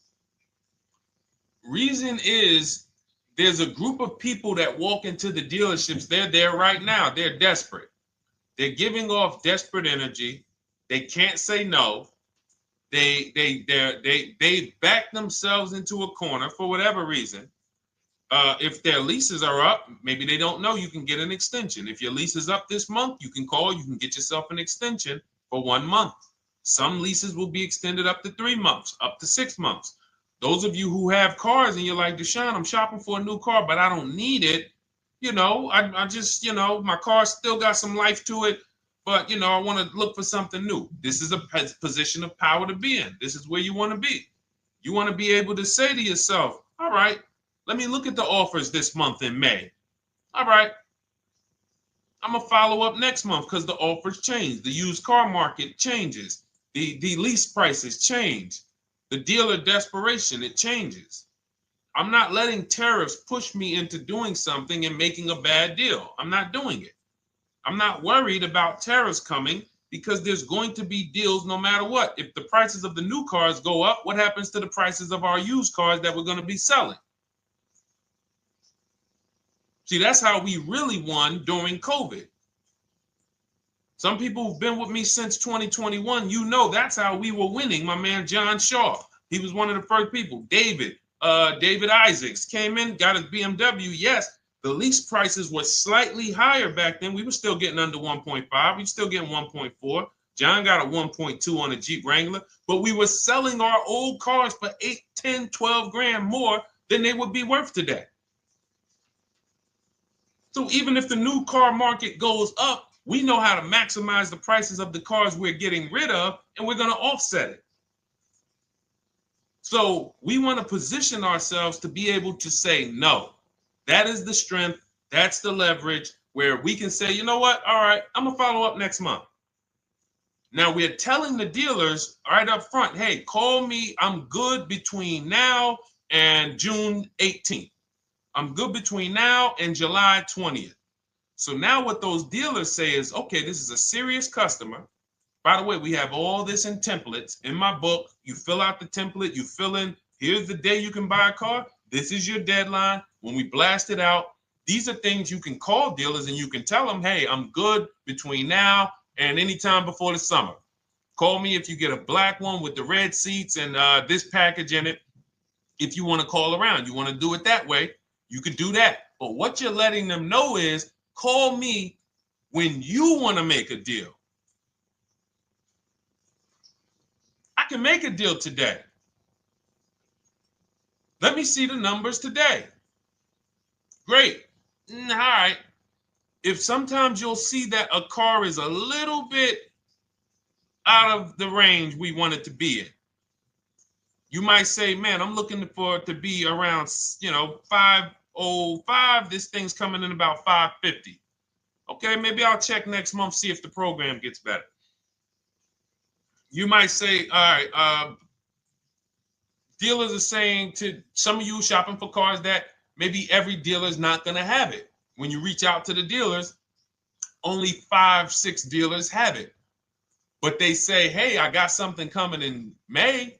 I got something coming end of May, June. Is that good for you? See, they're desperate customers. They can't say yes to that because they back themselves into a corner. But you guys now operating with a 90-day shopping cycle. If a deal comes today, I'm jumping on it. But if you got something coming next month, I'm jumping on that. Call me when you're desperate. Call me when y'all have that meeting. Hey guys, we're way behind. Listen, we need a deal. I'll take any deal right now. Hey, is that person that Sheila McCauley, you know, that last month, her number, we couldn't make that deal last month. Did she get a call yet? Hey Sheila, did you get a call yet? No, I'm still waiting. Okay, great. We can get to your number now. Perfect. Thank you. Positioned. So we want you to be positioned when you use what we teach, whether it's the Cars from Home digital book, whether it's the Shop with Deshone. For those of you who are like, Deshone, let's do this together. I want the checklist videos. I want coaching. I want to be able to pop into the Facebook group, ask around. We can't give you that for $24. No author can give you the support. I got tons of books. There to Be a Man, In His Steps, Tony Robbins' book. None of these authors can give me support for the price I paid for their book. That just can't happen. But some of you are like, you know what? This is a big investment. I want to make sure I have access to, you know, systems for life. That's the Shop with Deshone done for you video checklist. And then you got coaching direct with me in our Zoom calls every first and third Wednesday. Twice a month we do. And then we got our private Facebook group with 1,600 people. And then some of them are sharp as me. I'm telling you, let's look at, you know, y'all know I brag about Rosalie. If you like Rosalie, if girl got 4 cars in within a year, you know. Her first car was the Infinity. She got her Infinity truck. And I was sharing her a lot last year when she got her Infinity QX60, but she recently shared that she got 3 vehicles. And hold on, where is she at? I just had her up. So this is the people that's in the group.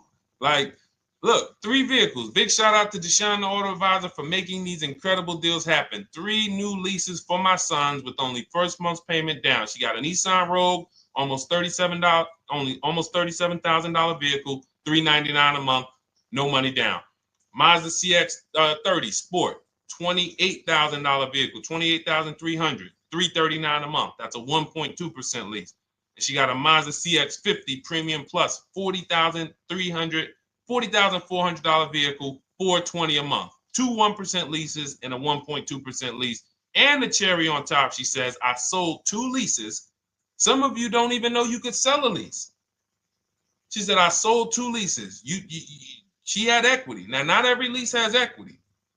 But if 8 out of 10 leases don't have equity, then 2 out of 10 do.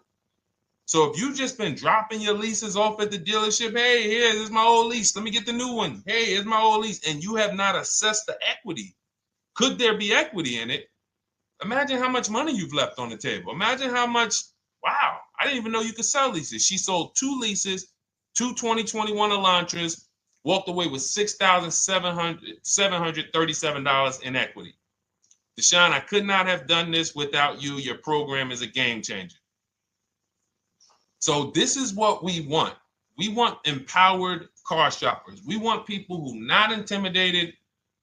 I don't care what this market does, whether I need a new car, used car, whether I got bad credit, whether I'm a high mileage driver, it does not matter. We have strategies to make sure you are going to win in this market or any market. Does not matter. Okay?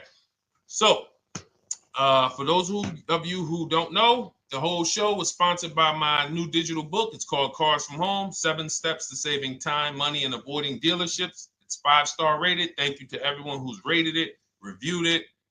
It has everything we teach in a step-by-step format. It's normally $97, but as part of our welcome offer, you can get yours for $24 in my TikTok bio, in my Instagram bio. Click that website. It's the carsfromhometoolkit.com. Or we have a link for you guys in the YouTube comments, in the Facebook comments, and you just click the $24 welcome offer, good for 30 minutes. And for those of you who have different learning styles, or if you just want some free advice, we have some links in there for you as well. Whether you are a do-it-yourself type, whether you are do-it-with-me type Deshone, or whether Deshone, I think I qualify for that done-for-you shopping, where I can relax at home and you guys go do that work. Or like I said, you want the free advice, just start with our cheat sheets and you can go from there. Whatever is right for you, you get it done. We just want to move you from anxiety, from, oh, I don't know what to say, from watching people online who call dealers and negotiate. Hey, take off $5,000 so I can have a viral video. And now you're talking to an 80% dealer. So the 80% dealer has the $5,000 to take off. So you look like, hey, yeah, see, I just got them to take off $5,000. We don't negotiate with dealers with fake fees. Like there's a saying, we don't negotiate with terrorists. Cars from home, we don't negotiate with dealers with fake fees. None of that stuff matters. Because what you want us to think is, look, see, I took off all of this money. Don't you want to buy the car now? But you took off the fake money. Had we been talking to a 20% dealer, what money are they taking off? The real money. The real money. So if we have two dealers, well, let's say 8, because y'all know I use the 80%. So the 80% are over here. The 20% are this small group over here that we got to find. Now, the 80% are starting so high that when they take off all the money, it's fake money. We marked up our cars. We got platinum kits on them. We got the Hertz service plans on them, and the Simonized kit and the low, all of that stuff. Okay, so yeah, we done took off 5,000 for you, but 4,000 of it was fake. Meanwhile, this 20%, they don't have the fake. So when they take off 4,000, it's real 4,000. And we over here talking to these people. Hey, take off all that fake money. See, guys, you can do this too. So listen, we bidding is the way to go. You cannot negotiate your way to a below market deal, but you can get bids and it will make your life easier. You'll start to enjoy your car shopping. You'll start to feel like you're empowered. You're the prize. Someone won your business. They won your loan. They won the opportunity to buy your car. You are the prize. So that's what it's about. So we are here Monday through Thursday, 12 noon. Make sure you meet us live or tell your friends and family who are shopping, hey, hop on this show. We're live on TikTok, Instagram, Facebook, and YouTube. But we will broadcast the show for the rest of the day. So those who want to catch up on some things that you may have missed, or if you just jumped on and you're like, whoa, man, I missed a lot. We'll rebroadcast this show for the rest of the day. But tomorrow we'll be back, which will be Tuesday, May 6th, 12 noon. Meet us here live. Thank you so much. Welcome to the new followers. Thank you to everyone who gave me gifts. Thank you to everyone who bought a book. Thank you for those of you who are in Shop with Deshone. I look forward to your success stories. Always a pleasure.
And welcome to our Tuesday, May 6th live. We do these live streams at 12 noon, Monday through Thursday.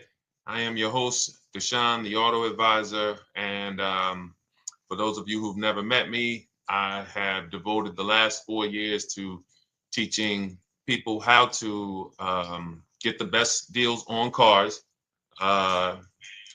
and to learn all the mistakes that the industry, the car industry, would love for you to continue making, because they make a lot of money when you make mistakes. And so what we do here is we really just do questions and answers. I will teach on various topics that I feel are widely misunderstood, like the subject of leasing. And some of you who are new here, if you've never been here before, could you type a 1 in the chat if this is your first time on a stream? We do these streams about 60 to 90 minutes. And if you're going to get the most out of them, we just ask that you lock in, that you focus, because we will be talking about $1,000 mistakes. Nothing here that we'll be talking about over the next 60 to 90 minutes is hundreds of dollars. You know, I'm not looking to, have you spend some time with me on a Tuesday to talk about how to save hundreds of dollars. No offense, I'm sure that's important to some people, but we are here to talk about things that are affecting your bank account by the thousands every year. And so if you got some time, I would love for you to hit the like button, like wherever you are, and let's just tap in. You can start to type your questions. This whole stream is sponsored by my new digital book. It's called Cars from Home, 7 Steps to Saving Time, Money, and Avoiding Dealerships. It's a digital book. It's 5-star rated. Thank you to everyone who's rated the book and reviewed it. And it's normally $97, but for the next 30 minutes while you're watching, you can grab your copy for 75% off. That's our welcome offer. We always like to reward people for taking action. So you can get your copy for $24 instead of $97. And you can just head to my TikTok bio. You won't leave the show, my Instagram bio, the Facebook comments, or the YouTube comments, and use that link to get your welcome offer, and you'll have everything we teach. So as we go through this for the next 60 to 90 minutes, if you're like, whoa, Deshone, this is a lot. Wow, this is a lot. You can grab the book and make sure you have everything that I teach and everything in a step-by-step format. Okay? So I have my man Dolan moderating. Good afternoon. Thank you, Johnny Miller. Good to see you, Lil G. Again, guys, we are live. This is our Tuesday, May 6th live. We're live every Monday through Thursday at 12 noon. But we do rebroadcast these throughout the day. For those who cannot make them, you can watch the rebroadcast, or if you got to go back to work, we'll be rebroadcasting it for the rest of the day until our show tomorrow. All right, so let's start with the questions. You can feel free to get into it. Okay, do you have to get the extended warranty? This is a great question. This is car specific. A Honda, Acura, Toyota, in most cases, have always had low cost of maintenance and their parts are inexpensive. When you're buying an extended warranty or you're considering it, it is a risk product. It's an insurance plan. So that means you can pay for something and not use it, just like car insurance. You don't necessarily use your insurance until you have an accident. Same thing with an extended warranty. It's an insurance policy. So what you're trying to do with any insurance is see what is the likelihood that what I'm paying for this is going to exceed the price if I did need to use it. So in the case of a vehicle, when you're trying to determine what should I get an extended warranty, there's 2 things that are important. Does this vehicle that I'm purchasing have a high likelihood of things going wrong? We know, and some of you have had cars with histories, and we know there are certain cars, they tend to have things go wrong more than others. And what I like to do is go right to Google and type in repair cost, because this is the second item that we are looking at. We're looking at average repair cost. So if you're buying a 2010, a 2015 Nissan Altima, 2018, Hyundai Sonata, you go right to Google, you type in 2018 Hyundai Sonata average repair cost. Now, if you see that those typically go on the lower side, then that can take a lower set of risk where you might say, all right, likelihood of these things going wrong on this car is slim. But if you see that the repair cost is on the mid to higher side, that's shifting more risk to if something goes wrong, the cost for you to pay for it out of pocket will probably exceed the warranty. So when I work for Mercedes-Benz, who's new here? Type a 1 in the chat if this is your first time on a stream with us. First time you've ever been here, type a 1 in the chat. First time. What's up, William? What's up, DJ Ant Nice? Good to see you. Maggie, good to see you. Enrique, good to see you. Miko, good to see you. Tetra Washington, good to see you. Jan, good to see you. Claire Clairvoyant, good name. First time, if this is your first time, just type ones in the chat so I know. I don't want to assume anyone knows who the heck I am and what my experience is. Daniel Thompson on Facebook, great to see you. So I worked for Mercedes-Benz for 5 years, General Motors for 5 years, and I ran my own brokerage, my new car brokerage, called Cars from Home. I started it in 2016. Now, when I worked for Mercedes, when people were purchasing a Mercedes, what I would tell them is buy as much warranty as you can afford. Buy as much warranty as you can afford, because I knew that when something breaks on a Mercedes, nothing's under $1,000, and typically it's $2,000-$3,000. So a $4,000 warranty on a Mercedes Benz is usually worth every dime. But at the same time, we have cars that, again, less likely for things to go wrong. And then when things go wrong, if they go wrong, they can typically be repaired inexpensively. Good to see you, Arms Reach. Welcome on Instagram. Shout out to the people checking in live. Great to see you all.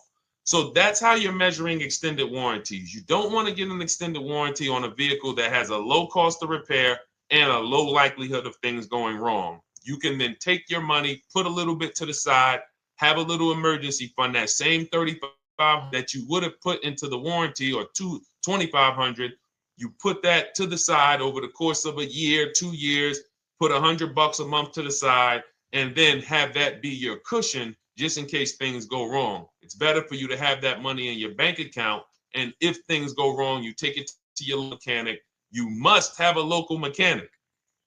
You guys know I swear by local mechanics on cars that don't have warranties. Even if you have a Mercedes-Benz, a BMW, an Audi, something that is typically harder to work on and takes more of a specialized engineer, there are still plenty of places that have those. I mean, there's shops where they used to be Mercedes-Benz techs. Now they have their own shops. This is who you want, because their cost, their labor is going to be probably 1/3 of what a dealership is going to be. So these are the resources that, again, keep more money in our pocket while getting us the same level of service and experience. Okay, great question. Welcome, Uncle Nene. Good to see you. Uncle Nene. All right, listen. Nicole, good to see you. All right, Dolan, you can pull up the next question. Feel free to start typing your questions. And as we get more questions in, we'll try to get to all of them. You guys know we're not always able to, but we do try to get to all of them. How do I shop around for the best lease deal without affecting my credit? Well, first of all, you're talking to someone who's, just so you know, I've taught thousands of people to lease. I've gotten 7 leases. Now, when we look at what we are doing with a lease, first, we have to consider how we want the information presented to us. We are not letting dealers tell us how they're going to quote us. We are telling the dealers how to quote us.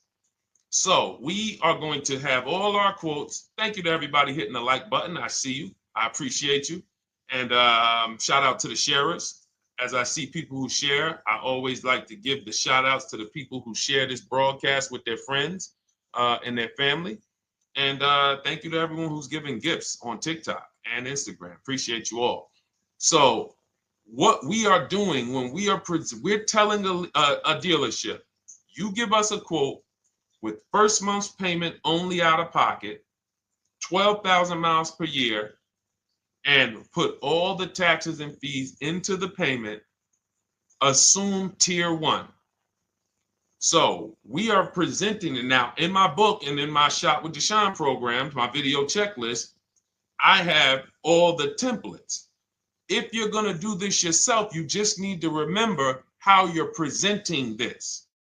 You can call around to dealerships, because there's 2 ways to do this. Shopping from home. Cars from Home is about showing you guys, and I'm going to be showing you guys a ton of payments. And listen, I don't want you to feel bad, because some of you are going to see that you've left a lot of money on the table. Part of what I have to do here, and I've been doing it for 3-4 years now, is I have to tell you the bad news. For 3 years, I did a masterclass called Everything You're Doing Wrong Buying, Selling, and Leasing Cars. We put probably over 15,000 people through that masterclass. But those were people who were willing to hear the bad news They knew, Deshone, I got to hear the bad news to get to the good news. So as I show the difference in the prices that we get and the people who listen to me get, more than, forget about me, the people who are like you, the people who are on a live, saw a video, and then took action and learned and use our processes, the results they get compared to what you're getting. You're going to see, wow, they're saving $3, $5, $7, $10,000 more than me every single car. And so the Cars from Home system is about bidding. It's about turning your car purchase into a bid. You're no longer begging. You're no longer going into a dealership and begging one dealer to sell you a car, and then you go to another dealer and beg them, sell me this car, please take my money, please take my money. Meanwhile, you're not seeing the entire market and the people who would compete to get your business and gladly give you the service that you deserve by giving them a $30 to $50 to $100,000 transaction, which is what your car purchase is. So now so the big thing to understand right off the top is, now I need to learn this bidding. I need to learn to get multiple offers. So you can do this by phone.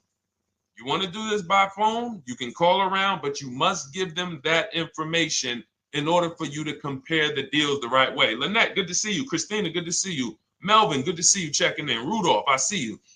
Once you actually give them that information, 12,000 miles per year, first month's payment only, due at signing, taxes and fees in the payment, assume tier one. I want the tier one offer. Even if you think I not qualify. Now, if you got a credit score above 670, all your FICO scores, most of you will qualify for most tier one leases.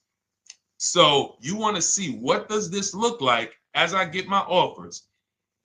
Once you get your offers in this format, you can use the 1% rule as the gauge. The 1% rule is been around for more than 20 years.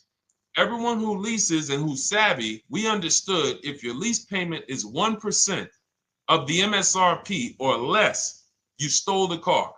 That includes taxes, that includes fees. You're still in the car.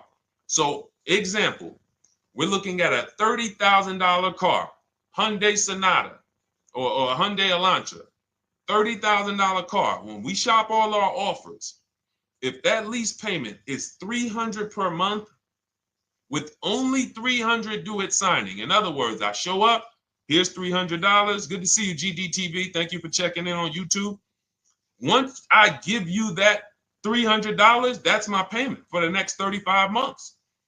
So that's a very, very low percentage of the car you're paying. It's a 1% rule. Now, in order to get a 1% lease, you need a great lease program, which means the bank has to be supporting the car, rebates, incentives, and then you need the biggest discount, the dealer who's going to give you the biggest discount. Now, one of those we can control. One of them we can't. Which one can't we control? And for those of you who are new here, we don't play around here. But my people who are moving, and again, I'll show you, like a lot of people, we got a lot of people who've been following us, using our processes. They're locked in. They're not casually on a live here. We're not casually here talking. They are locked in.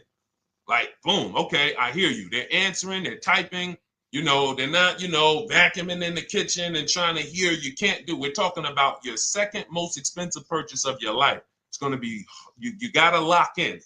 You got to challenge yourself to block out the distractions while we're on this stream, because this is your money. And if you don't take your money seriously, the car salesman will take your money seriously. Oh, I like that. Praise the Lord. God is good. You don't take your money seriously, the car salesman will take your money seriously. Man. So, all right, now somebody remind me the question I asked. I got so happy about that little catchphrase that I forgot who we were. So I know we were discussing, okay, we're talking about the 1% rule. So now, one of the things we can't control is the bank. We don't know what the lease payment, what the lease program is on a car. So when we shop cars, we are going to now look at multiple offers, and here's what you're going to see. Now, I'm going to show you an example of how we know or how we expose where the dealers are concerning pricing. Now, you can't see this on TikTok, but on YouTube, Instagram, Facebook, you guys can see this. I'm going to tell you guys about it. YouTube just doesn't let us do the same type of stream. But this is a particular Infiniti that we shop for. We have offers ranging, this is a $61,000 vehicle. We have offers ranging from $680 per month, which is a 1.1% lease. So a $61,000 car, $680 per month, that's 1.1%. We divide the monthly payment into the MSRP. Now, we can see here that there are some offers already from dealers that are almost $900, $889 per month. $889 per month, $873 per month. So now when we look and we say, whoa, how can we have two, like we have all these dealers have the exact same car, yet one of them is $200 per month higher than another dealer. Exactly. We call them the 80%.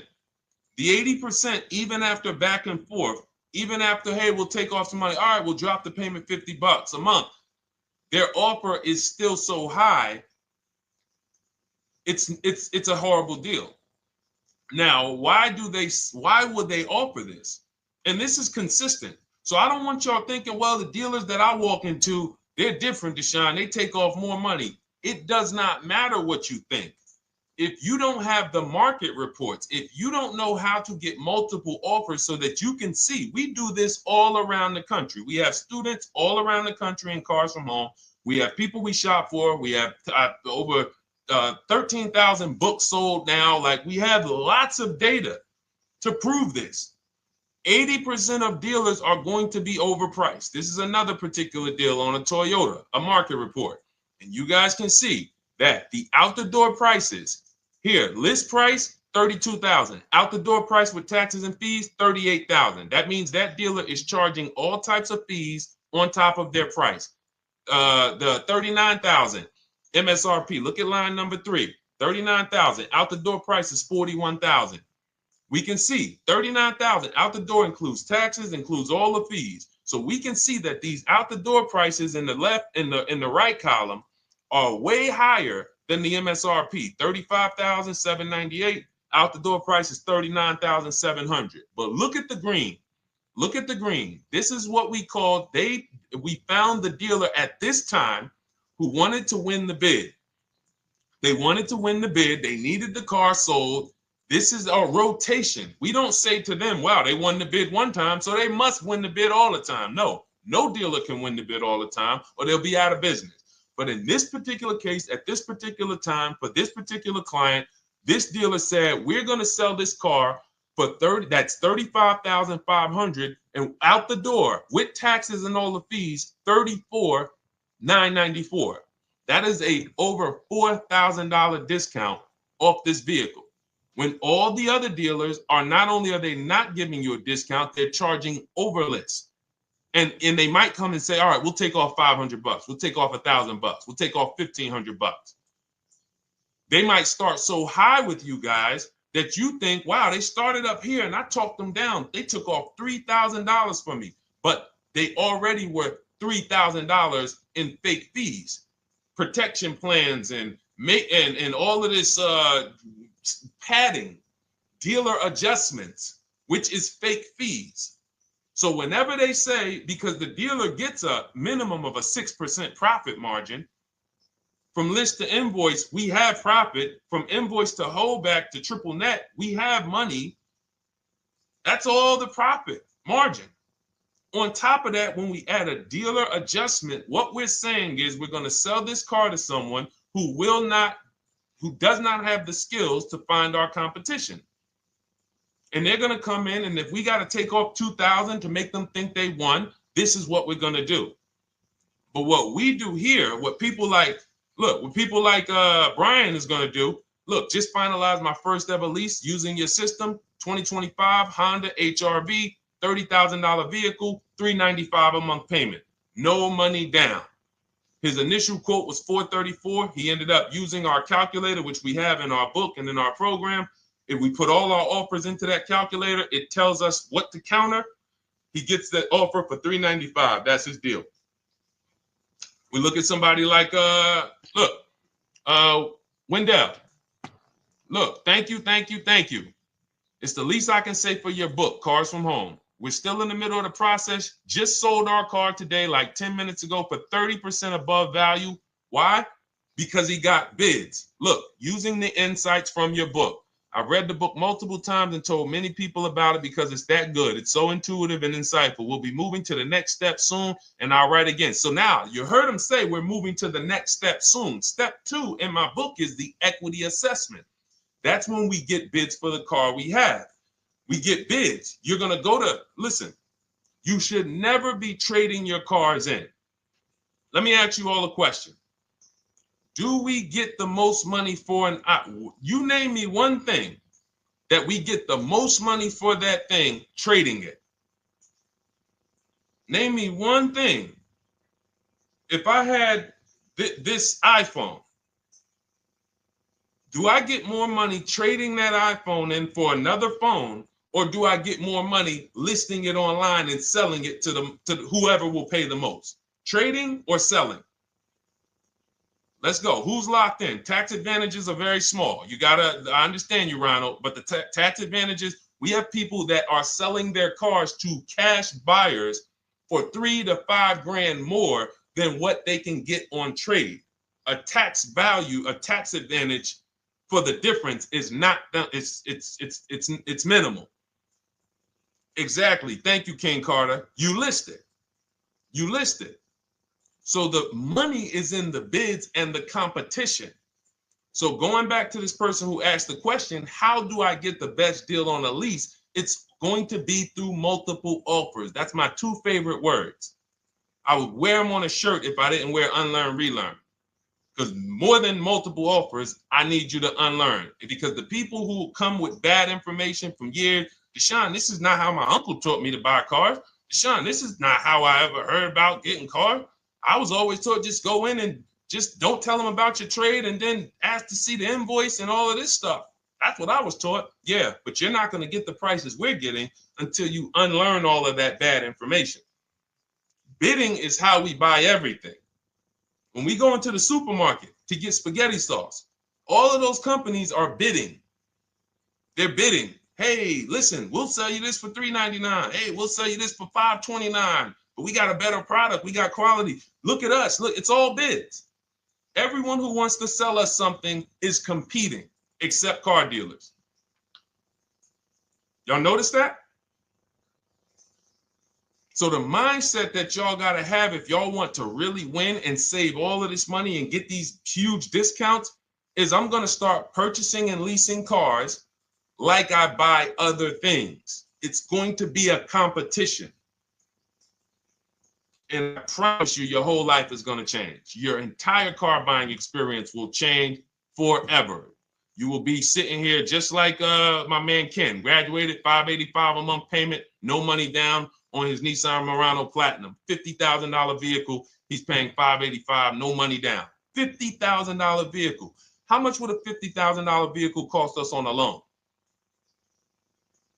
if he purchased it? How much would a $50,000? Some of you know every $5,000 is how much per month. Let me see who's locked in. Who's locked in? Every $5,000 is how much per month on a loan. I see you, Daniel Thompson. Check in. Good to see you, Dane. Thank you for breaking it down with complete truth. Keeping eyes wide open to know what to exactly expect. There you go, Dane. Welcome. Glad to have you here. We do not play around when it comes to this. All I want you doing is winning with cars, in love with your deals every time you get a car. All right, nobody knows the 5,000. How much is every $5,000 on a car payment? Come on, y'all. These are principles we've been teaching. Thank you, Daniel. $100. Thank you. $100. So we always want to default to a 5-year loan. I'm going to tell you why. when you default to a 5-year loan, you're in a safe position. Now, defaulting to a 5-year loan means when I look at a $20,000 car, I'm thinking $400 per month. 5-year loan, every $5,000 is $100 per month.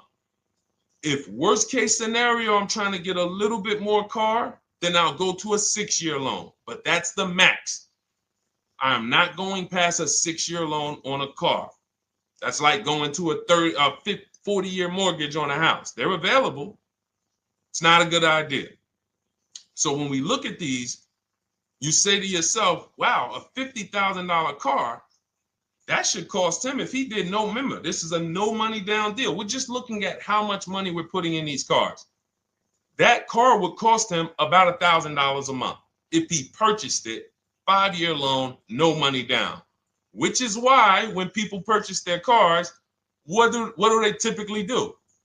Come up with a ton of money, 10 grand, 15 grand, 20 grand, because they're going to pay into that car to try to lower that payment, because that payment. But some of us who don't have the down payment, we're financing most or all of the car.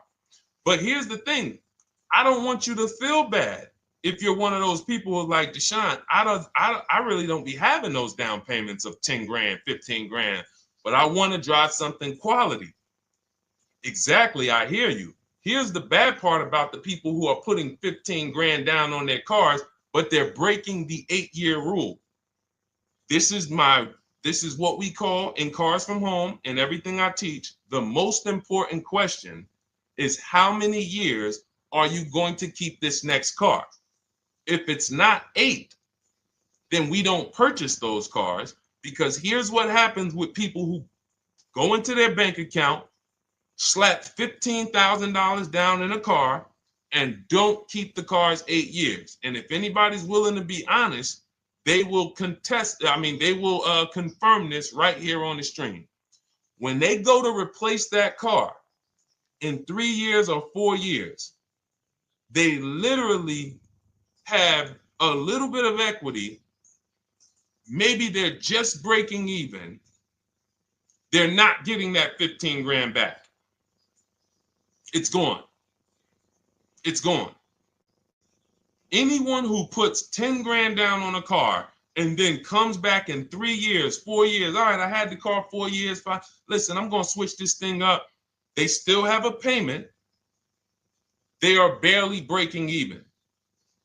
Meanwhile, their payment was 400 or 500, almost double what it would have been if they leased a car, got a below market lease, and they drove a car, no warranty after 3 years. They're driving an inferior product. So if it sounds like I'm here to destroy people from purchasing who are not keeping their cars long term, that is the goal. Because as long as you are buying cars that you're not keeping 8 years and you buy them, you turn around and you replace them, you are going to continue to spend way more money than people getting below market leases like Ken and like a lot of other people I'm going to show you on the stream. Lots of other people. Look, dealer American Senior Benefits Plan. He's enrolled with us under his company name. Dealer MSRP on this car was $36,300. 2025 Kia Sport X line. MSR, boom, boom, 561. Monthly payment is $400. Use the system back and forth. Got $400 a month on a 2025 $36,000 car. Once we put our taxes and fees in that would be a $700+ payment. $700 payment. He's paying $400. And y'all wonder why people are losing cars. $300 more per month to drive the same car? It's ridiculous. Imagine somebody like you, when you learn, now you're pulling up. I'm going to tell y'all one more story, and then we'll go into some more questions, because you might not remember what I'm saying. So those of you who have the book, you got this for the rest of your life. But you will remember, hopefully, a story. I'll tell you about my neighbor. So my neighbor finds out that I'm into this car business and that I educate. And he said, hey, Deshone, I was watching some of your videos and I come across this 8-year rule that you teach. And his wife had actually had a Kia Telluride.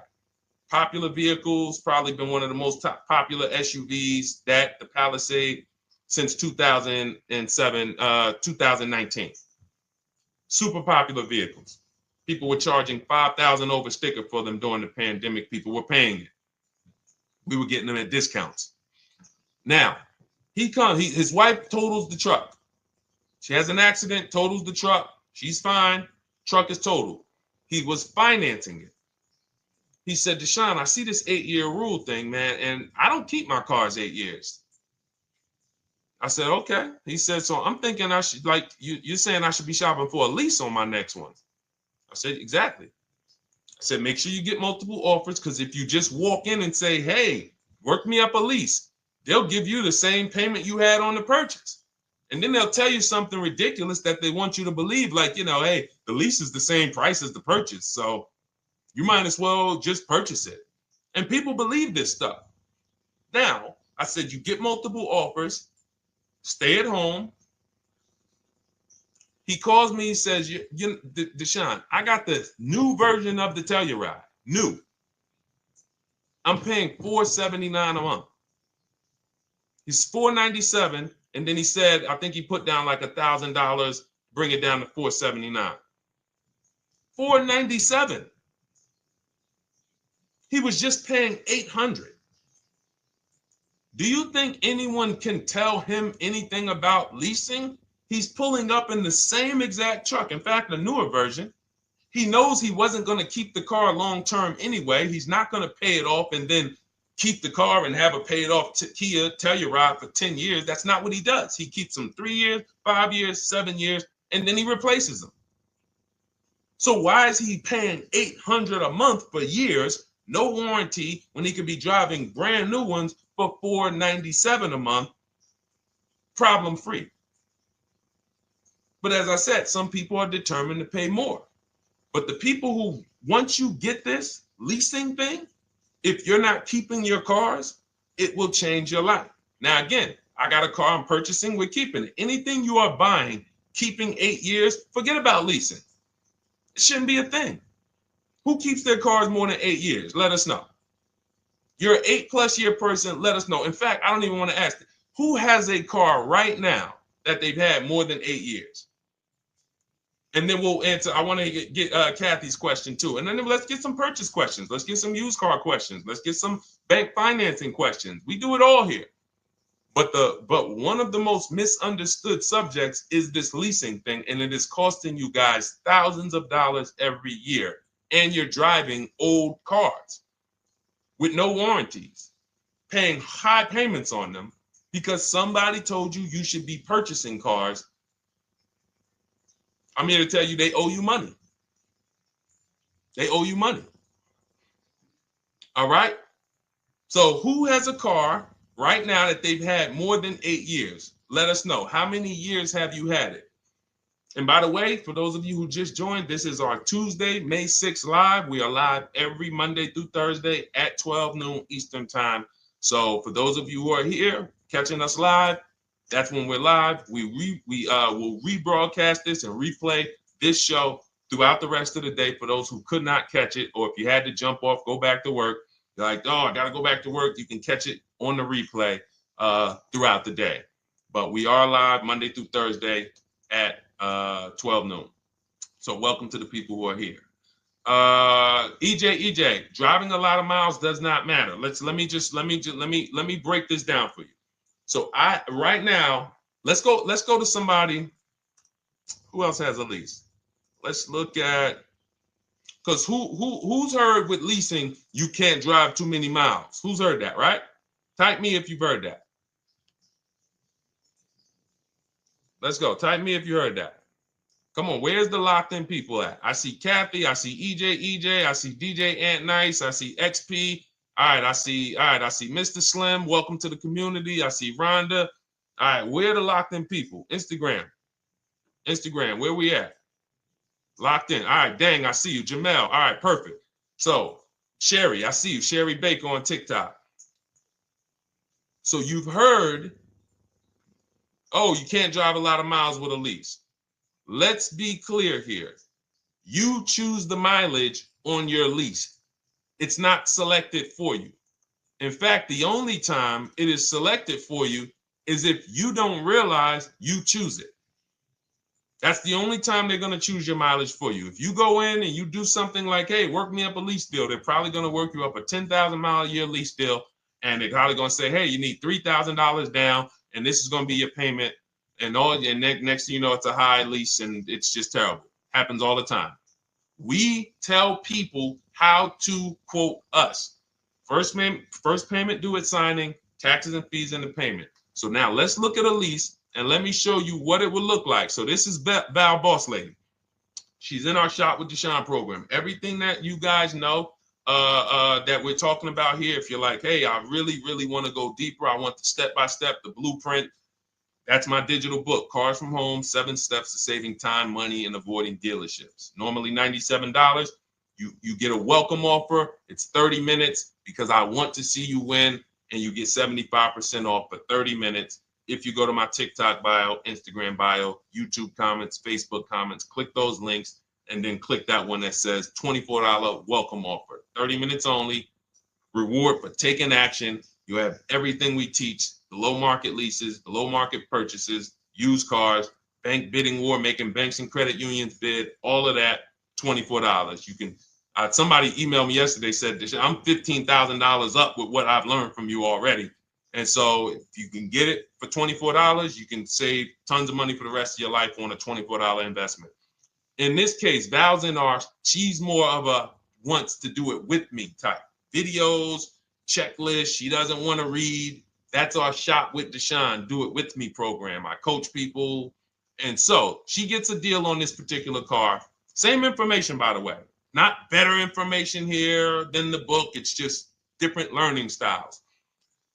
So she gets a $51,000 electric vehicle, 2025, beautiful vehicle.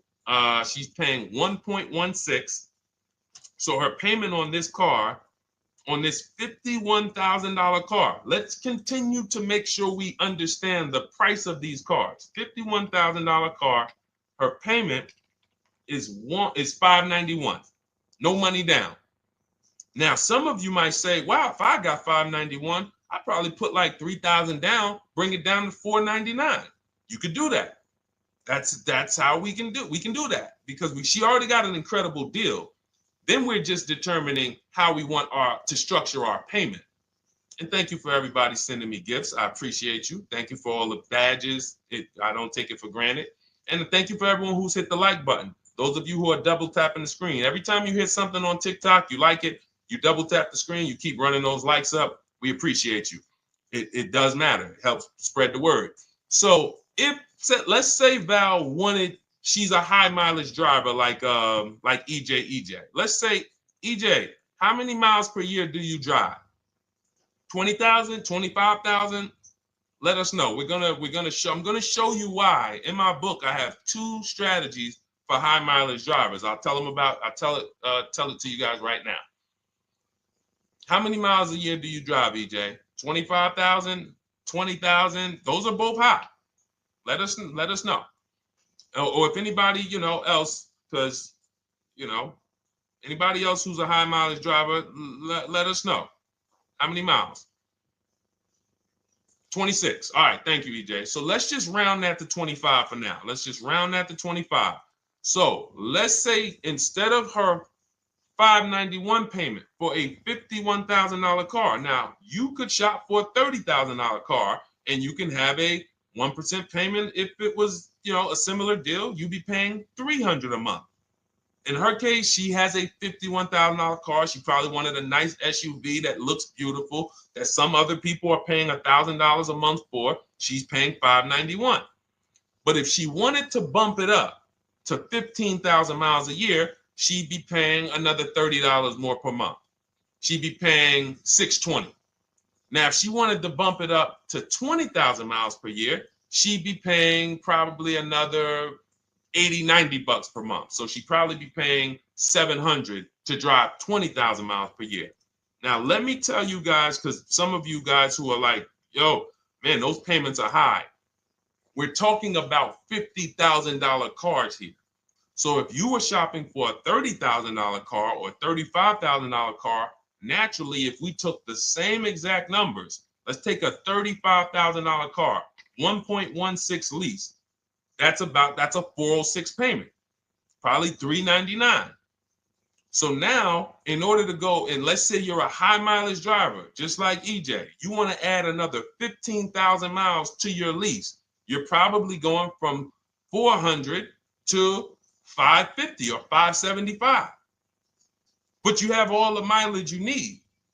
And here's the beautiful thing about that. If I'm paying $175 more per month, but I get all the mileage I want, and when I drop this thing off, I get a new one, I don't have to worry about negative equity, and I put no money down. That is way better than what most people are doing out here, what everyone's doing. Because I'm gonna tell you what most high mileage drivers do who don't put money down. They will go in, buy a car, take a super long loan, 6 years, 7 years, just so they could afford the payment. Now, here's what happens. They drive the car, they put 25,000 miles a year on it. They come back in 3 years or 4 years, and they say, wow, I got 100,000 miles on this thing already. Let me go and swap out the car. What situation are they in at that point, guys?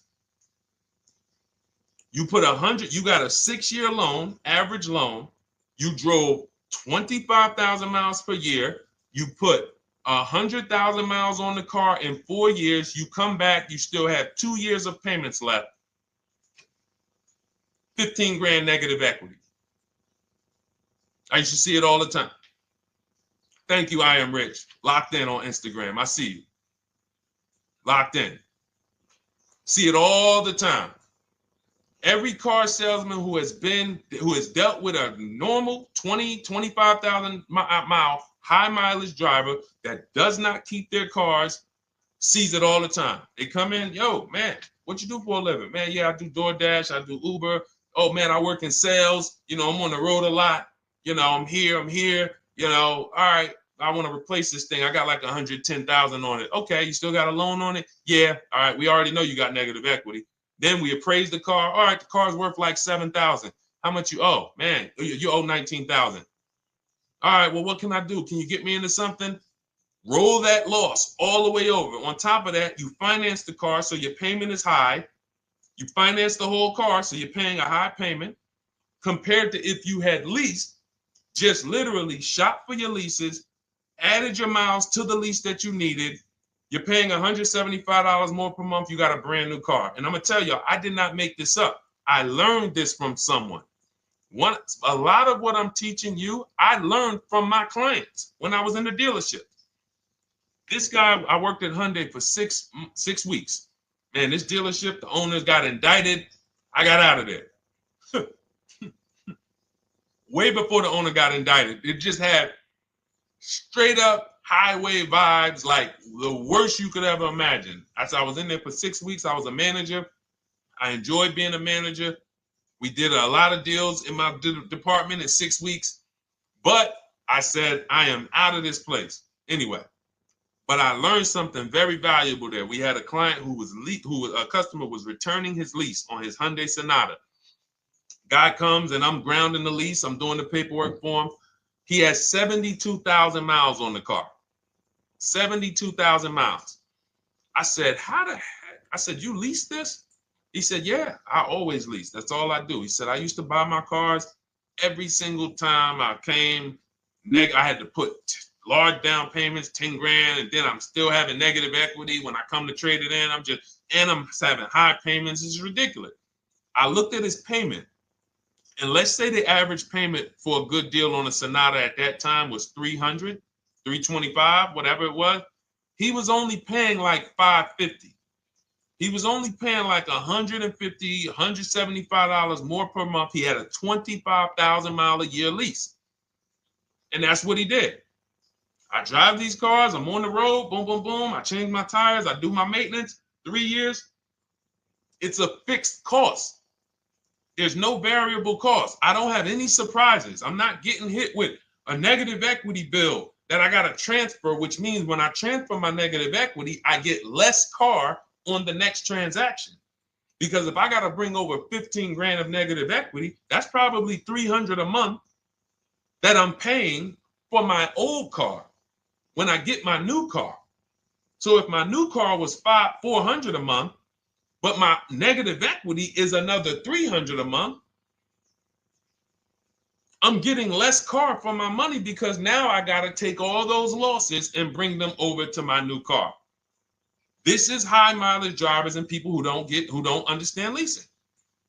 That's why you're losing so much money. And when you just flip the switch and realize Deshone is not talking to me emotionally, I am not talking to you about never do this, never do this, like these other people who say this, do this. This is how you buy a car. They never talk numbers. Y'all notice that? You notice that, right? You never hear them talk numbers. It's always never do this, always do this. This is the worst way to do this. This is the most expensive way to do this. This costs you the most money. They never talk numbers, though. That's why everything I do is to show you the numbers. Thousands of transactions since 2006 in the car business, helping people the last 4 years all around the country.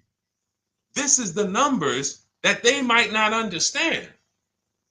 So if you're not keeping your car 8 years, it does not matter if you drive 20,000 miles a year, 25,000. You should be looking at a high mileage lease. Or my second strategy for high mileage drivers is this, because some of you want a nice car. This is for my people who you're like, man, Deshone, I'm on the road. I got my car that I do my work in. I kind of, slep it around. I don't really want to lease something and then put, that wear on it. I got stuff. I'm throwing bags in the back, whatever it may be. There's a strategy we created called 2 cars, 1 payment. And what will happen is your first car will be a purchase. And if you have an existing car, you're going to keep that. So let's say you have a car now, you're driving a lot of miles, you're doing your 25,000 miles a year. You pay that car off. You keep that car, and then you go and you lease you something nice, regular mileage. So you might get a 12,000 mile a year lease, and then you drive 12,000 in your mileage car, 12,000 on your nice car. Because some people are like, I want a car that I could, when I need to go somewhere nice, this is what I want to drive. When I'm with my family, this is what I want to drive. But when I go to work 5 days a week, I'm going to drive my mileage car, 3 or 4 of those days, and then I'll take the lease maybe 1 of those days, and I'm splitting the mileage. You still have 1 payment. It's low. And then every couple years, you replace the mileage car or you replace the lease car, and depending on when the lease is up. But you want to keep that, and that mileage car should be something that will last. Ideally, something that you can get 200, 300,000 miles a year out of that car. Because that's what that car is there for. Man, I'm hopping in this thing, man. Oh, transmission went out at 170,000 miles. Go get you a rebuilt transmission. Boom, boom, drop it in there for $2 grand. Get another 80,000 miles out of that car, but you still got your lease car, and you're just splitting the mileage. Both of those are short-term strategies for high mileage drivers. That is not for long-term people. If you're a long-term person, I keep my cars 8+ years. Forget about leasing. You should just be finding the best deal, below market purchase, keep the car, something you can keep for 8+ years. You can put 30,000 miles a year on a car 8 years in a row. If you get the right car, and in 8 years, you got 240,000 miles, and then you replace it. Forget about leasing. This is only for you guys not keeping your cars 8 years. You're getting killed on depreciation. You're paying tons of money. This is you are the people who should be leasing. Okay? So everything we're talking about this is the Cars from Home system. We teach this. I'm not freestyling this. This is in my book, digital book, Cars from Home, 7 Steps to Saving Time, Money, and Avoiding Dealerships. We have two strategies for high mileage short-term drivers, 1 strategy for high mileage long-term drivers. And so if you want your copy, you can get it for 75% off. That's our welcome offer to you. As a 30 minutes. Welcome. Thanks for being here. I want to reward you.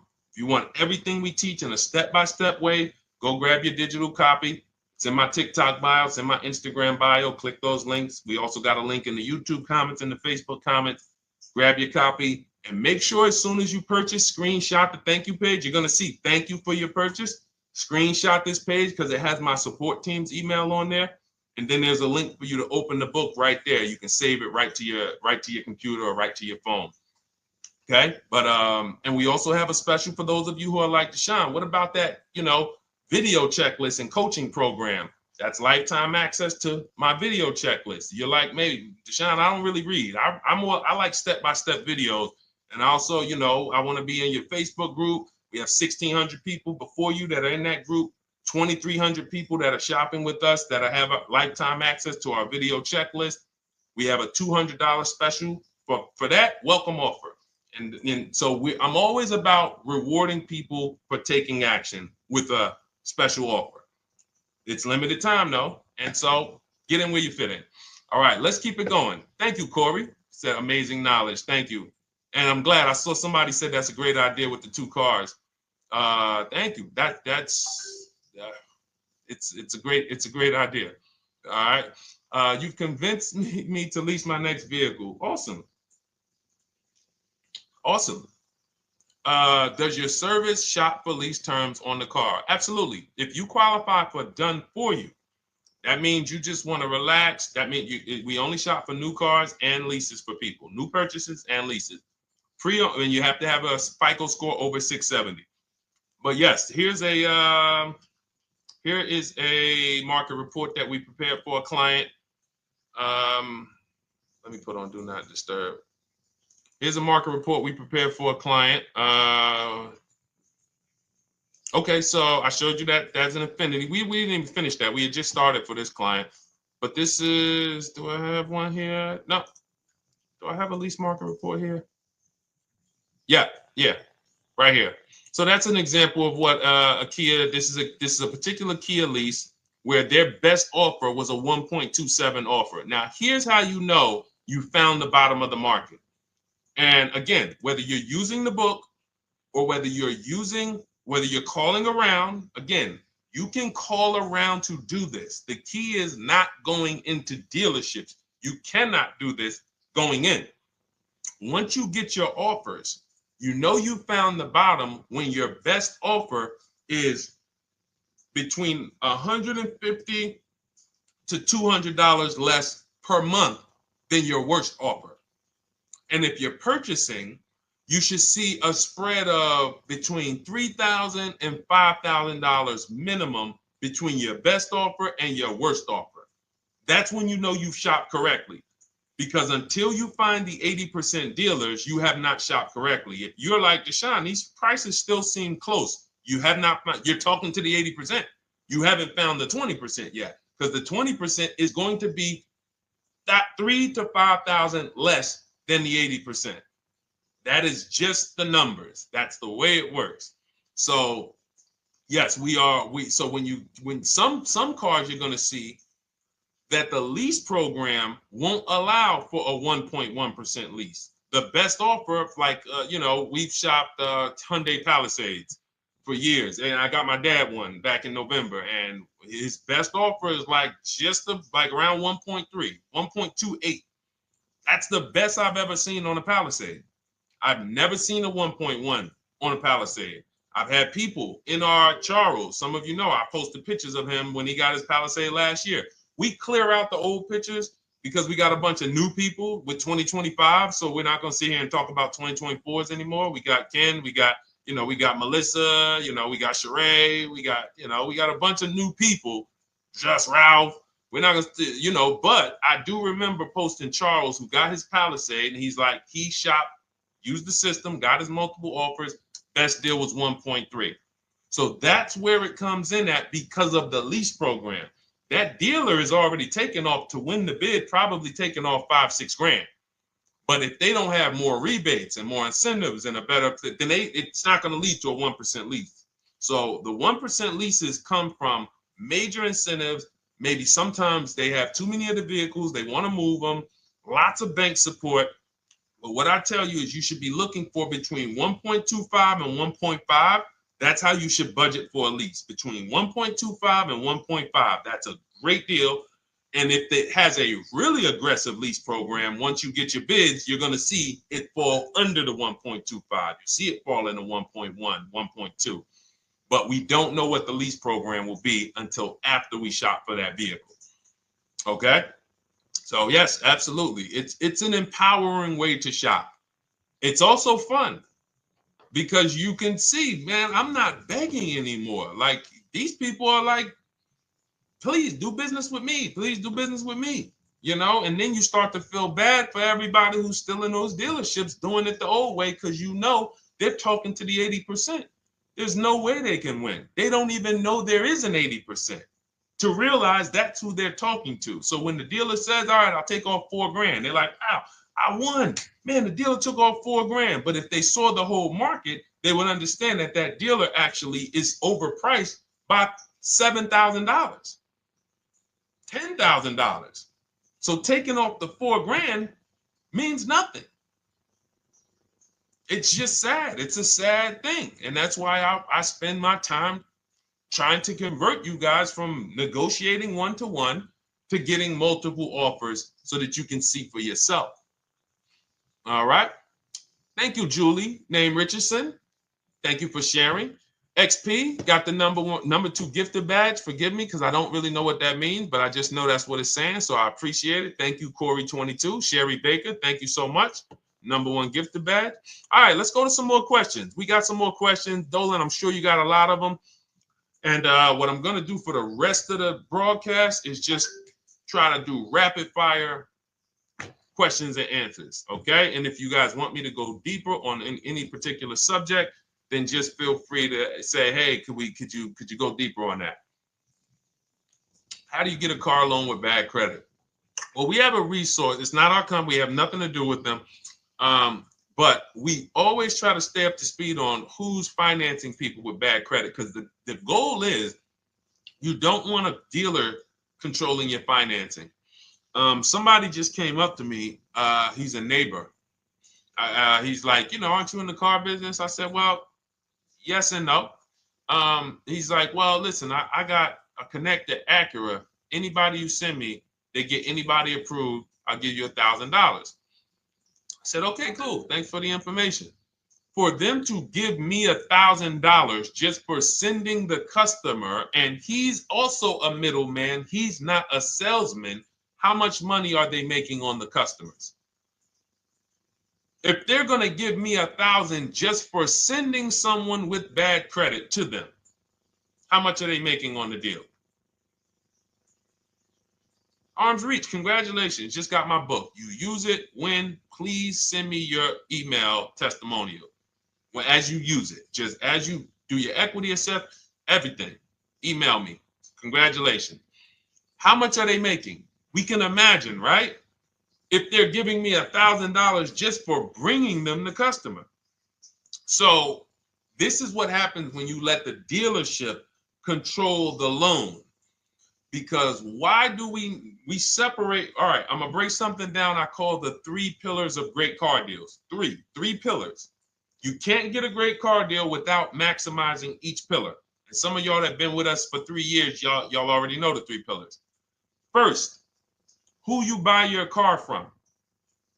Second, who you get your loan from. Third, who you sell your old car to. That's 3 separate transactions.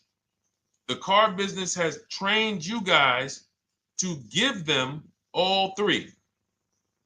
All 3. The car business has trained you guys to give them 3 transactions. Anytime you purchase the car, who's done this? Be honest.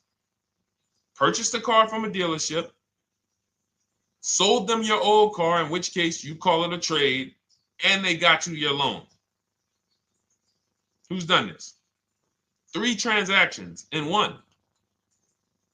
Why do we know these are 3 transactions? One, there's competition. People want to buy your car. It's okay, Corey. That's that. Thank you for being honest. That's how we change. The reason why we know that these are 3 transactions because there's people who want to compete in every one of them. There are people who want to buy your car. That's why step 2 in our book, we never trade. We get offers from CarMax, Driveway, Carvana, AutoNation, Car Gurus, Kelly's Blue Book Instant Cash Offer. It's a bid. We just had someone sell their lease. Miss Hickman, she sold her lease, made $4,700 selling her lease. CarMax won the bid. Drove the car for 3 years, had equity. She dropped her lease off. They gave her $4,700. Won the bid. That's one pillar. Second, who I'm going to get my loan from if I'm getting a loan. Those of you who are paying cash or leasing, this is not a pillar. But we need to bid out our loan. We had a great talk yesterday on our show yesterday where I asked, who do you guys get your loans from? Most people said the bank, the credit union, the dealership. One person said the right answer, whoever gives me the best APR. That's the right answer. And then we have who we buy our car from. There's banks and credit unions that want to compete for our loan. There's multiple dealers who want to compete to sell us a car. So we can't get a great deal until we have bid out each pillar. And that's why when we have bad credit, if we let the dealer now control, this dealer has a car. We didn't bid out that car to find out, is it a great price? Now they're also giving me the loan and they're charging me 25%. We didn't bid that out to see, is that the best loan I could get, even with my bad credit? Is that the best loan I can get? So the key, what you want to do first, if you have bad credit, is I'm online looking for anyone who will finance me with bad credit separate from the dealer. I'm not going to Carvana.com and saying, hey, you can get a car with us you can get a loan with us as long as you buy a car from us. You're mixing the transactions. You're taking away my ability to get bids. I'm finding someone you should check out. There's a resource. Oh my goodness, what's the name of the company? It's in my book, but I want to give it to you. Goodness, it's slipping my mind right now. Send me an email or a DM, because here's the thing. If you use just that part and get the loan funded, but you don't know how to bid out everything else and structure your transactions, and are you keeping the car 8 years? Because if you're not keeping the car 8 years and you're like, Deshone, I hear you talking about leasing. I'm not keeping my car 8 years, but my credit's not good. The only purpose, if you telling me that I could be driving brand new cars for cents on the dollar, but I don't qualify right now, this car that I'm going to get is to set me up. So I'm not going to get a $30,000 car. I'm going to get me a $12,000 car, $10,000 car, the cheapest car I can get a loan on, so I can establish a payment history. And once I establish a 2-year payment history, yeah, I'm going to drive a car less than what I could drive. I got the money. I could afford more than this. But you're not setting yourself up for the right transaction. You should be setting yourself up and saying, all right, I'm going to sacrifice with this car, drive something that I know this is not my ideal car, but I'm going to build 2 years of payment history. So when I go and I swap into my lease in 2 years, I'm out with a brand new car. I'm paying cents on the dollar, and I won. But it was a plan. It was a long-term plan. This is the second most expensive purchase of your life. You can win every single time, or you can lose and set yourself and your family back 5 to 10 grand each car or more. Every time you get a car, it's 5 to 10 grand more you're coming out of your family's bank account than what could have. Then you got the car breaking down. Now you got tow trucks, all because you don't have an actual plan you're rolling out. And that's what I see a lot of people do with bad credit. Oh man, I got bad credit. I'm just going to go and get me something. I could afford $600 a month. And they go and buy the most expensive car. But because 25% interest is on the loan, they're not getting the most car for their money. Now, 3 years down the road, they're going to pay the high payment, still have negative equity because the interest is so high, and then they go and swap and do it again. And because the payment's so high and the car is older, because they want something fancy, but they really can't get that because, again, the interest is high. That's eating into their budget. Now they're going 3 years down the road. They missed 3 payments. They were late 3 times, so they're no closer to leasing. Credit's still bad. This is disaster. So if you're a long-term person, I break it down for you guys into two groups of people: long-term, short-term. Long-term high mileage driver, short-term high mileage driver, different plan. Long-term bad credit person, short-term bad credit person, different plan. If I'm a long-term person with bad credit, here's what I'm doing: finding the absolute best car I could find, getting bids, either new cars or used cars. We got the strategies for both. You can use the marketplaces, cars.com, Car Auto Trader. We got a whole strategy for how we find used cars, but you find that car, you pay your loan of 20%, 19%, 18%, if that's the best you can get. Because here's what you're going to do. In 2 years, you're not swapping into a lease. In 2 years, you've established a payment history, you fixed your credit, and now what are we going to do? You got a quality car. You're not thinking about trading it. You're not thinking about replacing it. You're like, man, this is my car. It's a great car. I'm just paying daggone 20% interest. What do I do now after 2 years? Now that my credit is good because I got a quality car, dependable car, I'm focused on fixing my credit over 2 years. What am I going to do after 2 years? Anybody?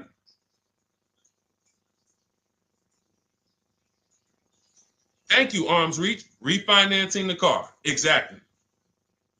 Exactly. So that's the bad credit long-term strategy. Great car, dependable car, car's not going to break. This car is going to last me 10 years. Right now, when I bought it, 20% interest rate. That was where my credit was. But I worked on my credit. Boom. I'm a 690 now. I'm a 720 now. I'm refinancing that into a short-term, into a shorter-term loan, and I won. Pay this thing off, and I'm going to keep it. Nothing to talk about leasing. Leasing only comes into play where the 8-year rule is concerned. I'm not keeping this next car 8 years. I should be setting myself up to lease, or I should be leasing. That's how I'm going to save the most money, keep the most money in my bank account, have the best car. Not even close. Not even close. All the wins for the purchasers are after 8 years. People who are like, man, Deshone, I got a car, man. I had this thing 12 years, man. It's been paid off for 6 years. I ain't had a payment. I love it. Long-term purchaser. You won. You won. Who's in that situation? Who has a car outside that they've had for more than a decade? Paid off. You can give it to your son. You can give it to your daughter. It's an extra car. That's purchasing. That's the wins. That's what we call the reward stage of purchasing. But you got to get there. All right. All right, let's go. A lot more questions. We got probably another 20 minutes we'll stay on, so let's keep it moving. But again, Lend Buzz, that's the company. Lend, Lendbuzz. They started, I started seeing them about 18 months, 2 years ago, and they were loaning to people with, international students, people who didn't have credit. You want to try to find a place that will fund you independent of the dealership. That is what your goal is at all times. Independent of the dealership. Here, you qualify based on your income and your credit. You qualify for $18,000. Go find a car now. That is what you want. You don't want people mixing the bank loan with the car and two pillars that they are controlling. We're controlling the price of this car. We're controlling your interest rate. We don't want that. Yep, exactly, Cindy. For those who just joined, this is our Tuesday, May 6th live. We do these lives Monday through Thursday at 12 noon, so you can tell your friends, family. We wanted to now come up with a constant and consistent time where I can meet with you guys. If you don't have, if you can't stay the whole broadcast, we will replay these throughout the day because sometimes people got to jet back to work. They're watching us on the lunch break. You can catch up on the whole rest of the show throughout the day, all the way up until tomorrow, and then over the weekend, we'll play a whole compilation of all the shows for people who really want to dig in and hear all the questions that we answered throughout the week on, Monday through Thursday. But if you want to join us live, set your calendar, set an alarm, meet us on any channel. We're on TikTok, Instagram, Facebook, and YouTube on the Deshone the Auto Advisor channels, 12 noon, Monday through Thursday. All right. Let's go. Next question, Dolan. All right. What are your thoughts on purchasing used versus new? It's a great question, Kathy. For me, it's a matter of budget and values. It's only a matter of values if you can afford both. So if you can get everything you want in a new car for your budget, everything you want, everything that you need, and you can afford it in a new car, you have the option to choose both. So it becomes a matter of values. In my book, I teach, are you a person who's like, I want to reward myself. I only get a new car every decade. I'm going to keep this thing 10 years. I want the latest and greatest. Therefore, I'm going to shop and get the best offer, get me a below market purchase. Because y'all notice I always put in a caveat of a below market purchase, below market lease. That's all we're talking about here with Cars from Home. That's all we're talking about. You need to, every purchase you make or lease you get, you want it to be a below market lease or purchase. So now, if I could afford both, is it I'm going to reward myself with a new vehicle, or do I have these other values where I actually want to knock 20 to 30 to 40% off the price to get even more for my money? So that's really up to you if you can afford both. There's no right or wrong there. It's a matter of, like I said, the values. Now, some of you once you look at your budget, I have a tool in my book and in our video checklist, the coaching program called the Perfect Budget Calculator. We invented this. So it's not on Google. You'll hear a lot of the stuff, almost nothing we teach. You're like, if you ever go to look for it, the 8-year rule. No one talks about it. We created it. This is our intellectual property that we created to teach you guys to create these boundaries, the rule of 72 and the 10th birthday, 1.5% rule for overpaying for leases. These are all things that are absolutely proprietary to Cars from Home. But one of them is this Perfect Budget Calculator. Sometimes when we're factoring budgets with most calculators, they don't include fees that we know dealers have. And I'm talking about legitimate fees, tax, documentation fee, motor vehicles. So we're putting our budgets together, but we always get caught out there. Who's had that happen? You got it all figured out. You get to the dealership, you bought the car, and they're like, well, what are you going to do with the fees? Because you got $3,000 in taxes and fees. And you're like, oh, where'd that come from? Sometimes they're lying and sometimes it's legit. But none of these calculators factor in the fees and everything like that. So we created this Perfect Budget Calculator that does.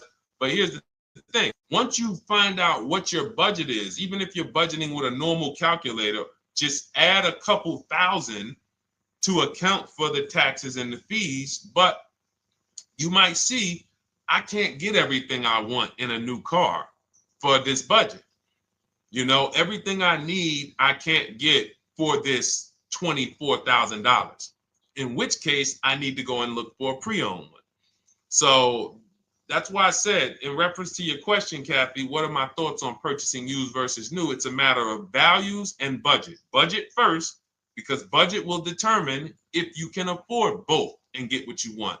But if you can afford both and get what you want, then it's a matter of values. Okay? So again, everything we're going over is in my new digital book. It's called Cars from Home, 7 Steps to Saving Time, Money, and Avoiding Dealerships. It's 5-star rated. Thank you to everybody who has taken the time to rate it and review it on Goodreads.com. It means a lot. And we can't continue to get this information out without you guys. So we appreciate you. And you can get your copy instead of $97, you can get your copy for $24 as part of our welcome offer. So that's 75% off. If you go to my link in my TikTok bio, Instagram bio, the YouTube comments, and the Facebook comments, we have a link there for you guys. And you can grab it. It's a digital book, so you don't even have to wait. It'll be in your inbox by the time you jump off the stream. But make sure when you get it, you screenshot that thank you page, because it has my support team's email. Sometimes you may be rushing, you're trying to get back to the stream and you type your email in wrong. Also, as soon as you purchase, the link to open the book is right there. So it'll say open the book below. You can save it to your computer. but I would rather you get it for $24 than $97. Although we've sold a lot at $97 because people feel it's worth every dime. You're going to save thousands and thousands of dollars for the rest of your life using what's in the book. Your first transaction, you probably save $4,000 to $6,000 to $8,000 depending on the car. So $97 is great, but $24 is even better. All right. And for those of you who have a different learning style, you'll see in there, shop with Deshone. You're more of a do it with you person. Do it with me, Deshone. Okay. We have lifetime access to shop with Deshone, and I coach you personally for 6 months. So we jump on Zoom calls twice a month. And some of you who may qualify for done for you, just do it for me. If you qualify for that, we have a welcome special for that too of $300 off. So get in where you fit. And those of you who are new or you're like, Deshone, I like what you're talking about, but I still don't trust you. You can start with our free cheat sheets. So just start somewhere so that you can start to reinvent how you're car shopping. Magley, how are you? Oh man, of course I remember you. Following for years. You actually were following me from the time God blew me up on TikTok. That was 2021. So I absolutely remember you and I appreciate you. And yes, it's so good to see you. Absolutely. Absolutely good to see you. All right, Dolan, we got a couple more questions. We got time for a couple more. Let's try to go as fast as possible. The discount for the book is not working. It says time ran out. It's 30 minutes. I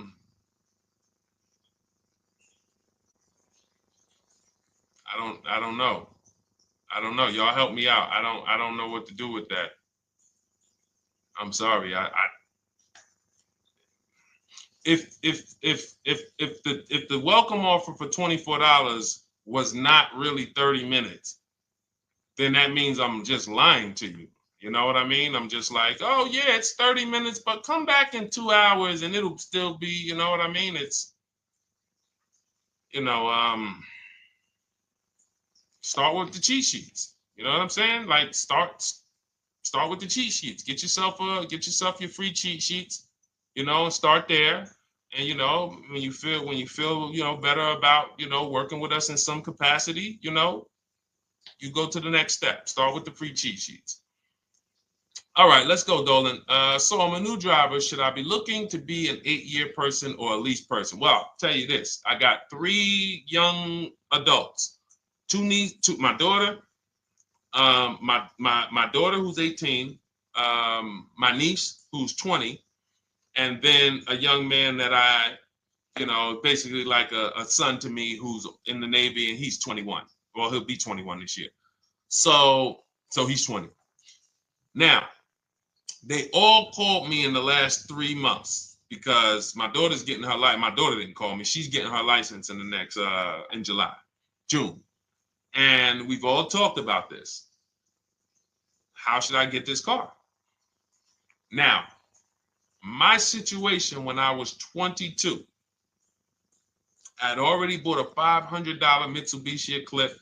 Transmission went out on me probably after 6 months.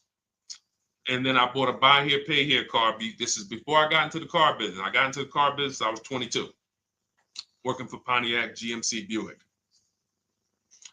So I get this buy here, pay here car. It was a quality Chevrolet Cavalier.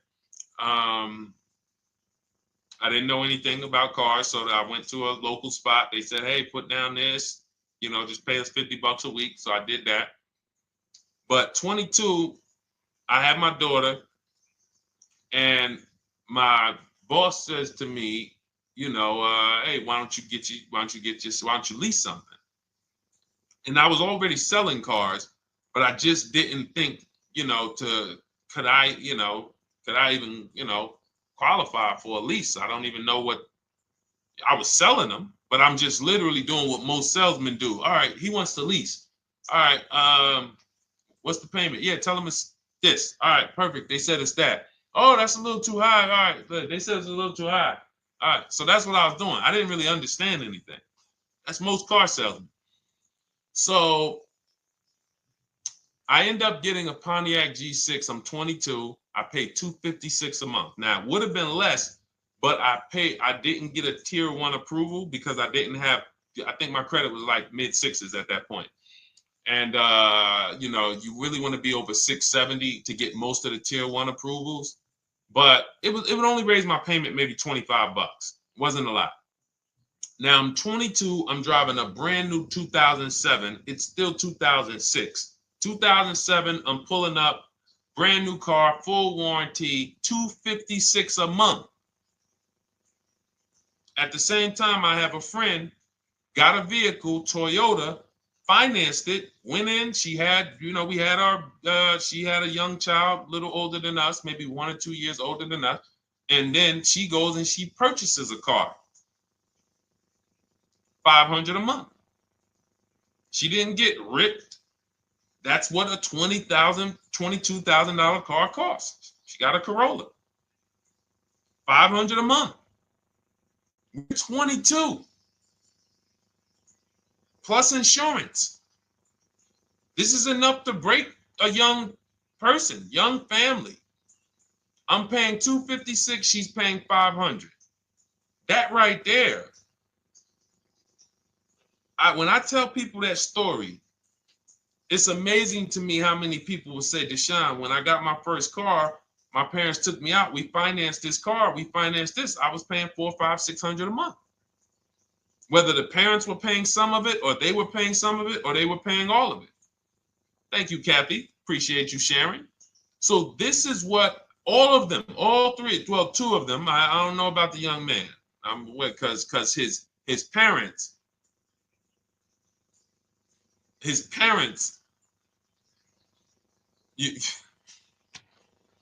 I'm not going to override your parents. And if your parents tell you that they think you should buy a used car or buy a good, then okay. But I'm just telling you, when you see my daughter and you see my niece pull up in brand new cars and they have low payments and they don't have to worry about getting stranded on the road, hey, call the tow truck. Do we still have a warranty on this thing? So I would be telling, again, 8-year rule. Because if I've had young people in their early 20s who are like, I'm not even into cars. Like, I'm going to buy this and I'm going to keep this car. Like, I'll keep it 8, 10 years. I don't. And I've had some people who they know when they get a better job, when they move to this, they're going to start a family. They're probably not going to keep the car 8 years. So it still goes back to the 8-year rule. Always. Always. Most young people, most people should be leasing their cars. That's how I did very well throughout my 20s. Praise the Lord, because I did not have high car payments. I didn't have cars breaking down on me where I had to be like, oh man, couldn't get to work today. Not many 20-year-olds, 23-year-olds are keeping cars 8 years. So when you're putting them in used cars, you're really setting them up for failure in a lot of cases, compared to if they were just leasing, getting look, because some people be like, wow, are $300 car payments still out there? Oh yeah, they're still out there. Just you just are shopping for the right car. I know India had her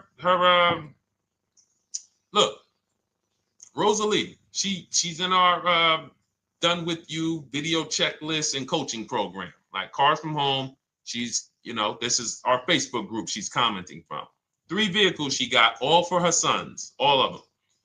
A Nissan Rogue, $399 a month. That's a $36,600 car.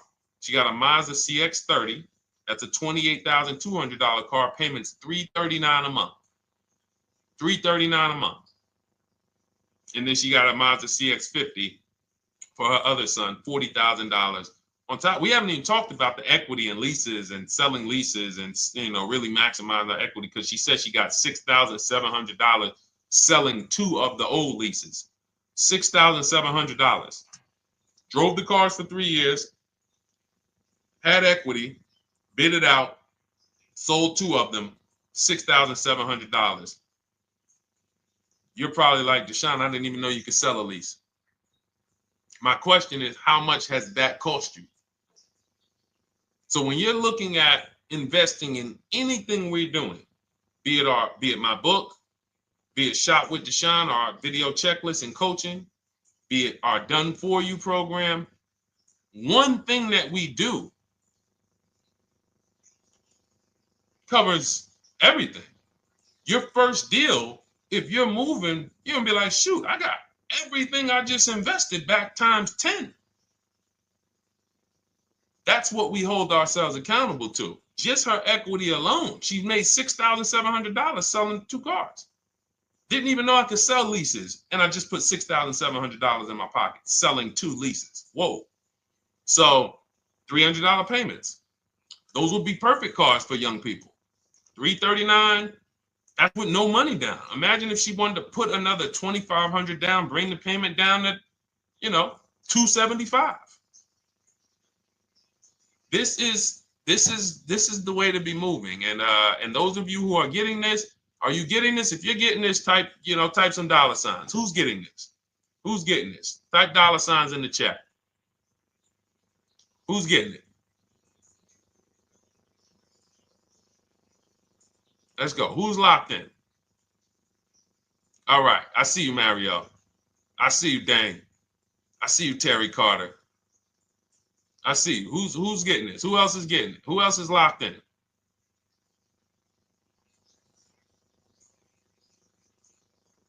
A lot of y'all on here. Listen.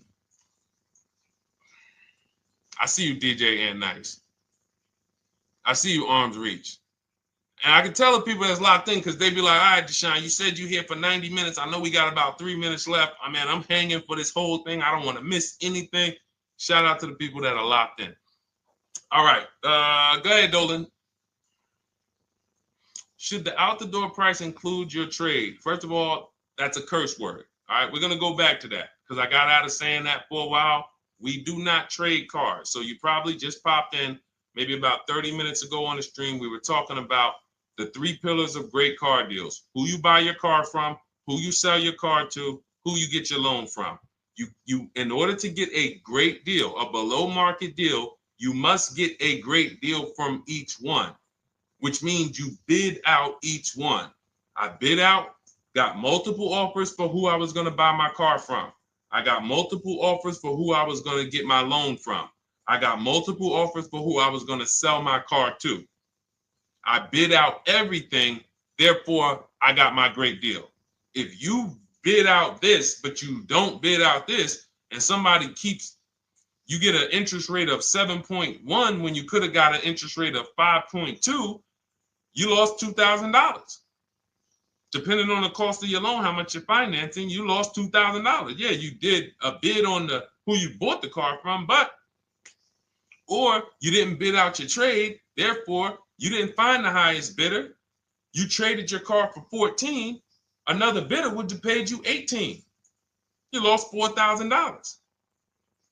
So you got to bid out everything. That's why we do not trade. The only people that have to trade are people with a lot of negative equity who can't pay off the difference. And that's why I am the reason for negative equity is not understanding leasing. You buy your cars, take out loans, switch the car. Negative equity. It's literally the reason for negative equity is I should have leased, but I didn't. Now I have negative equity because I'm replacing this car with a loan still on it. So out the door price will not include your other car. And if I was trading a car, then yes, the out the door price would include the trade. But because we do not trade cars, our out the door prices don't include the trade. Let me show you an example of what our out the door prices look like. So these are some spreadsheets for our Done For You program where we shop for clients. You can see here, this is we shop for a Subaru for this particular client. In this case, look, and you can see the MSRPs for this car is an inexpensive car, $27,000, $26,000. Look at the out the door prices, 29, 30, 30, 29, 29. These are all out the door prices with the taxes and fees. So you can see these dealers are giving either no discount or a little discount.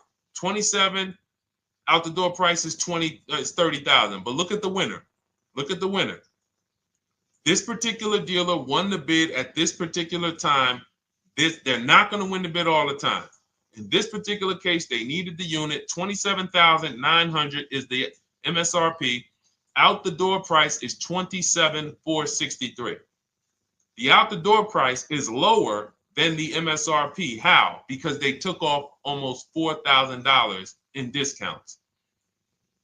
Almost $4,000 in discount. So every time you shop for your used cars or new cars, this is how you should be shopping. If you're not leasing, this is how you should be shopping.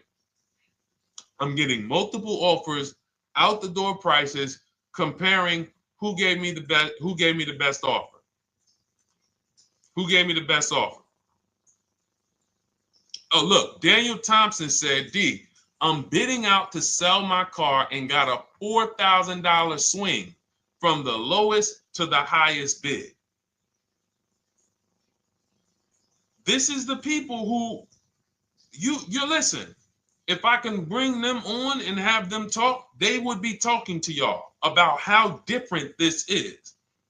I didn't bring you here on a Tuesday afternoon, or you're not watching this. If you're watching the replay later on Tuesday, or maybe, Wednesday morning, we go live at 12 noon, Monday through Thursday. So we replay the show just for everyone who missed it. You can send all your friends, family, go to Deshone the Auto Advisor's pages, watch the replay from today's show. But they know this is, I didn't bring you here to talk to you about hundreds of dollars. We are talking thousands of dollars at all times. There is never anything that we talk about that is hundreds. Let someone else talk to you about how you can save a couple hundred more per month. We might be talking about hundreds per month. That might be the only time we're talking about hundreds, $200 per month. But other than that, which equals thousands. We're not here to figure out how we're going to save $50 this month. No, this is big, huge money. So thank you, Daniel. Thank you for tapping in with that information. So, all right, listen, guys. Everything we teach is in a step-by-step format, because when it's not step-by-step, you'll get overwhelmed. When it's step-by-step, you can challenge yourself to stay right on this step, check it off, move to the next step. Check it off, move to the next step. Step 7 in our Cars from Home process is delivery. Step 6 is paperwork. Step 1 is the most important question, which is the 8-year rule. It's literally called the most important question. 8-year rule. How many years are you keeping the next car? Step 2 is the equity assessment. That's why you heard Wendell in his book testimonial. He said, I just completed the equity assessment and we got 30% more than the book value. Bidding it out. He said, I'm about to move to the next step. So everything we teach is step. Step 3 is deal structure, where we budget and we see, all right, how much car can we afford? What does a good deal look like? Step 4, we go shopping, which is choosing what we want.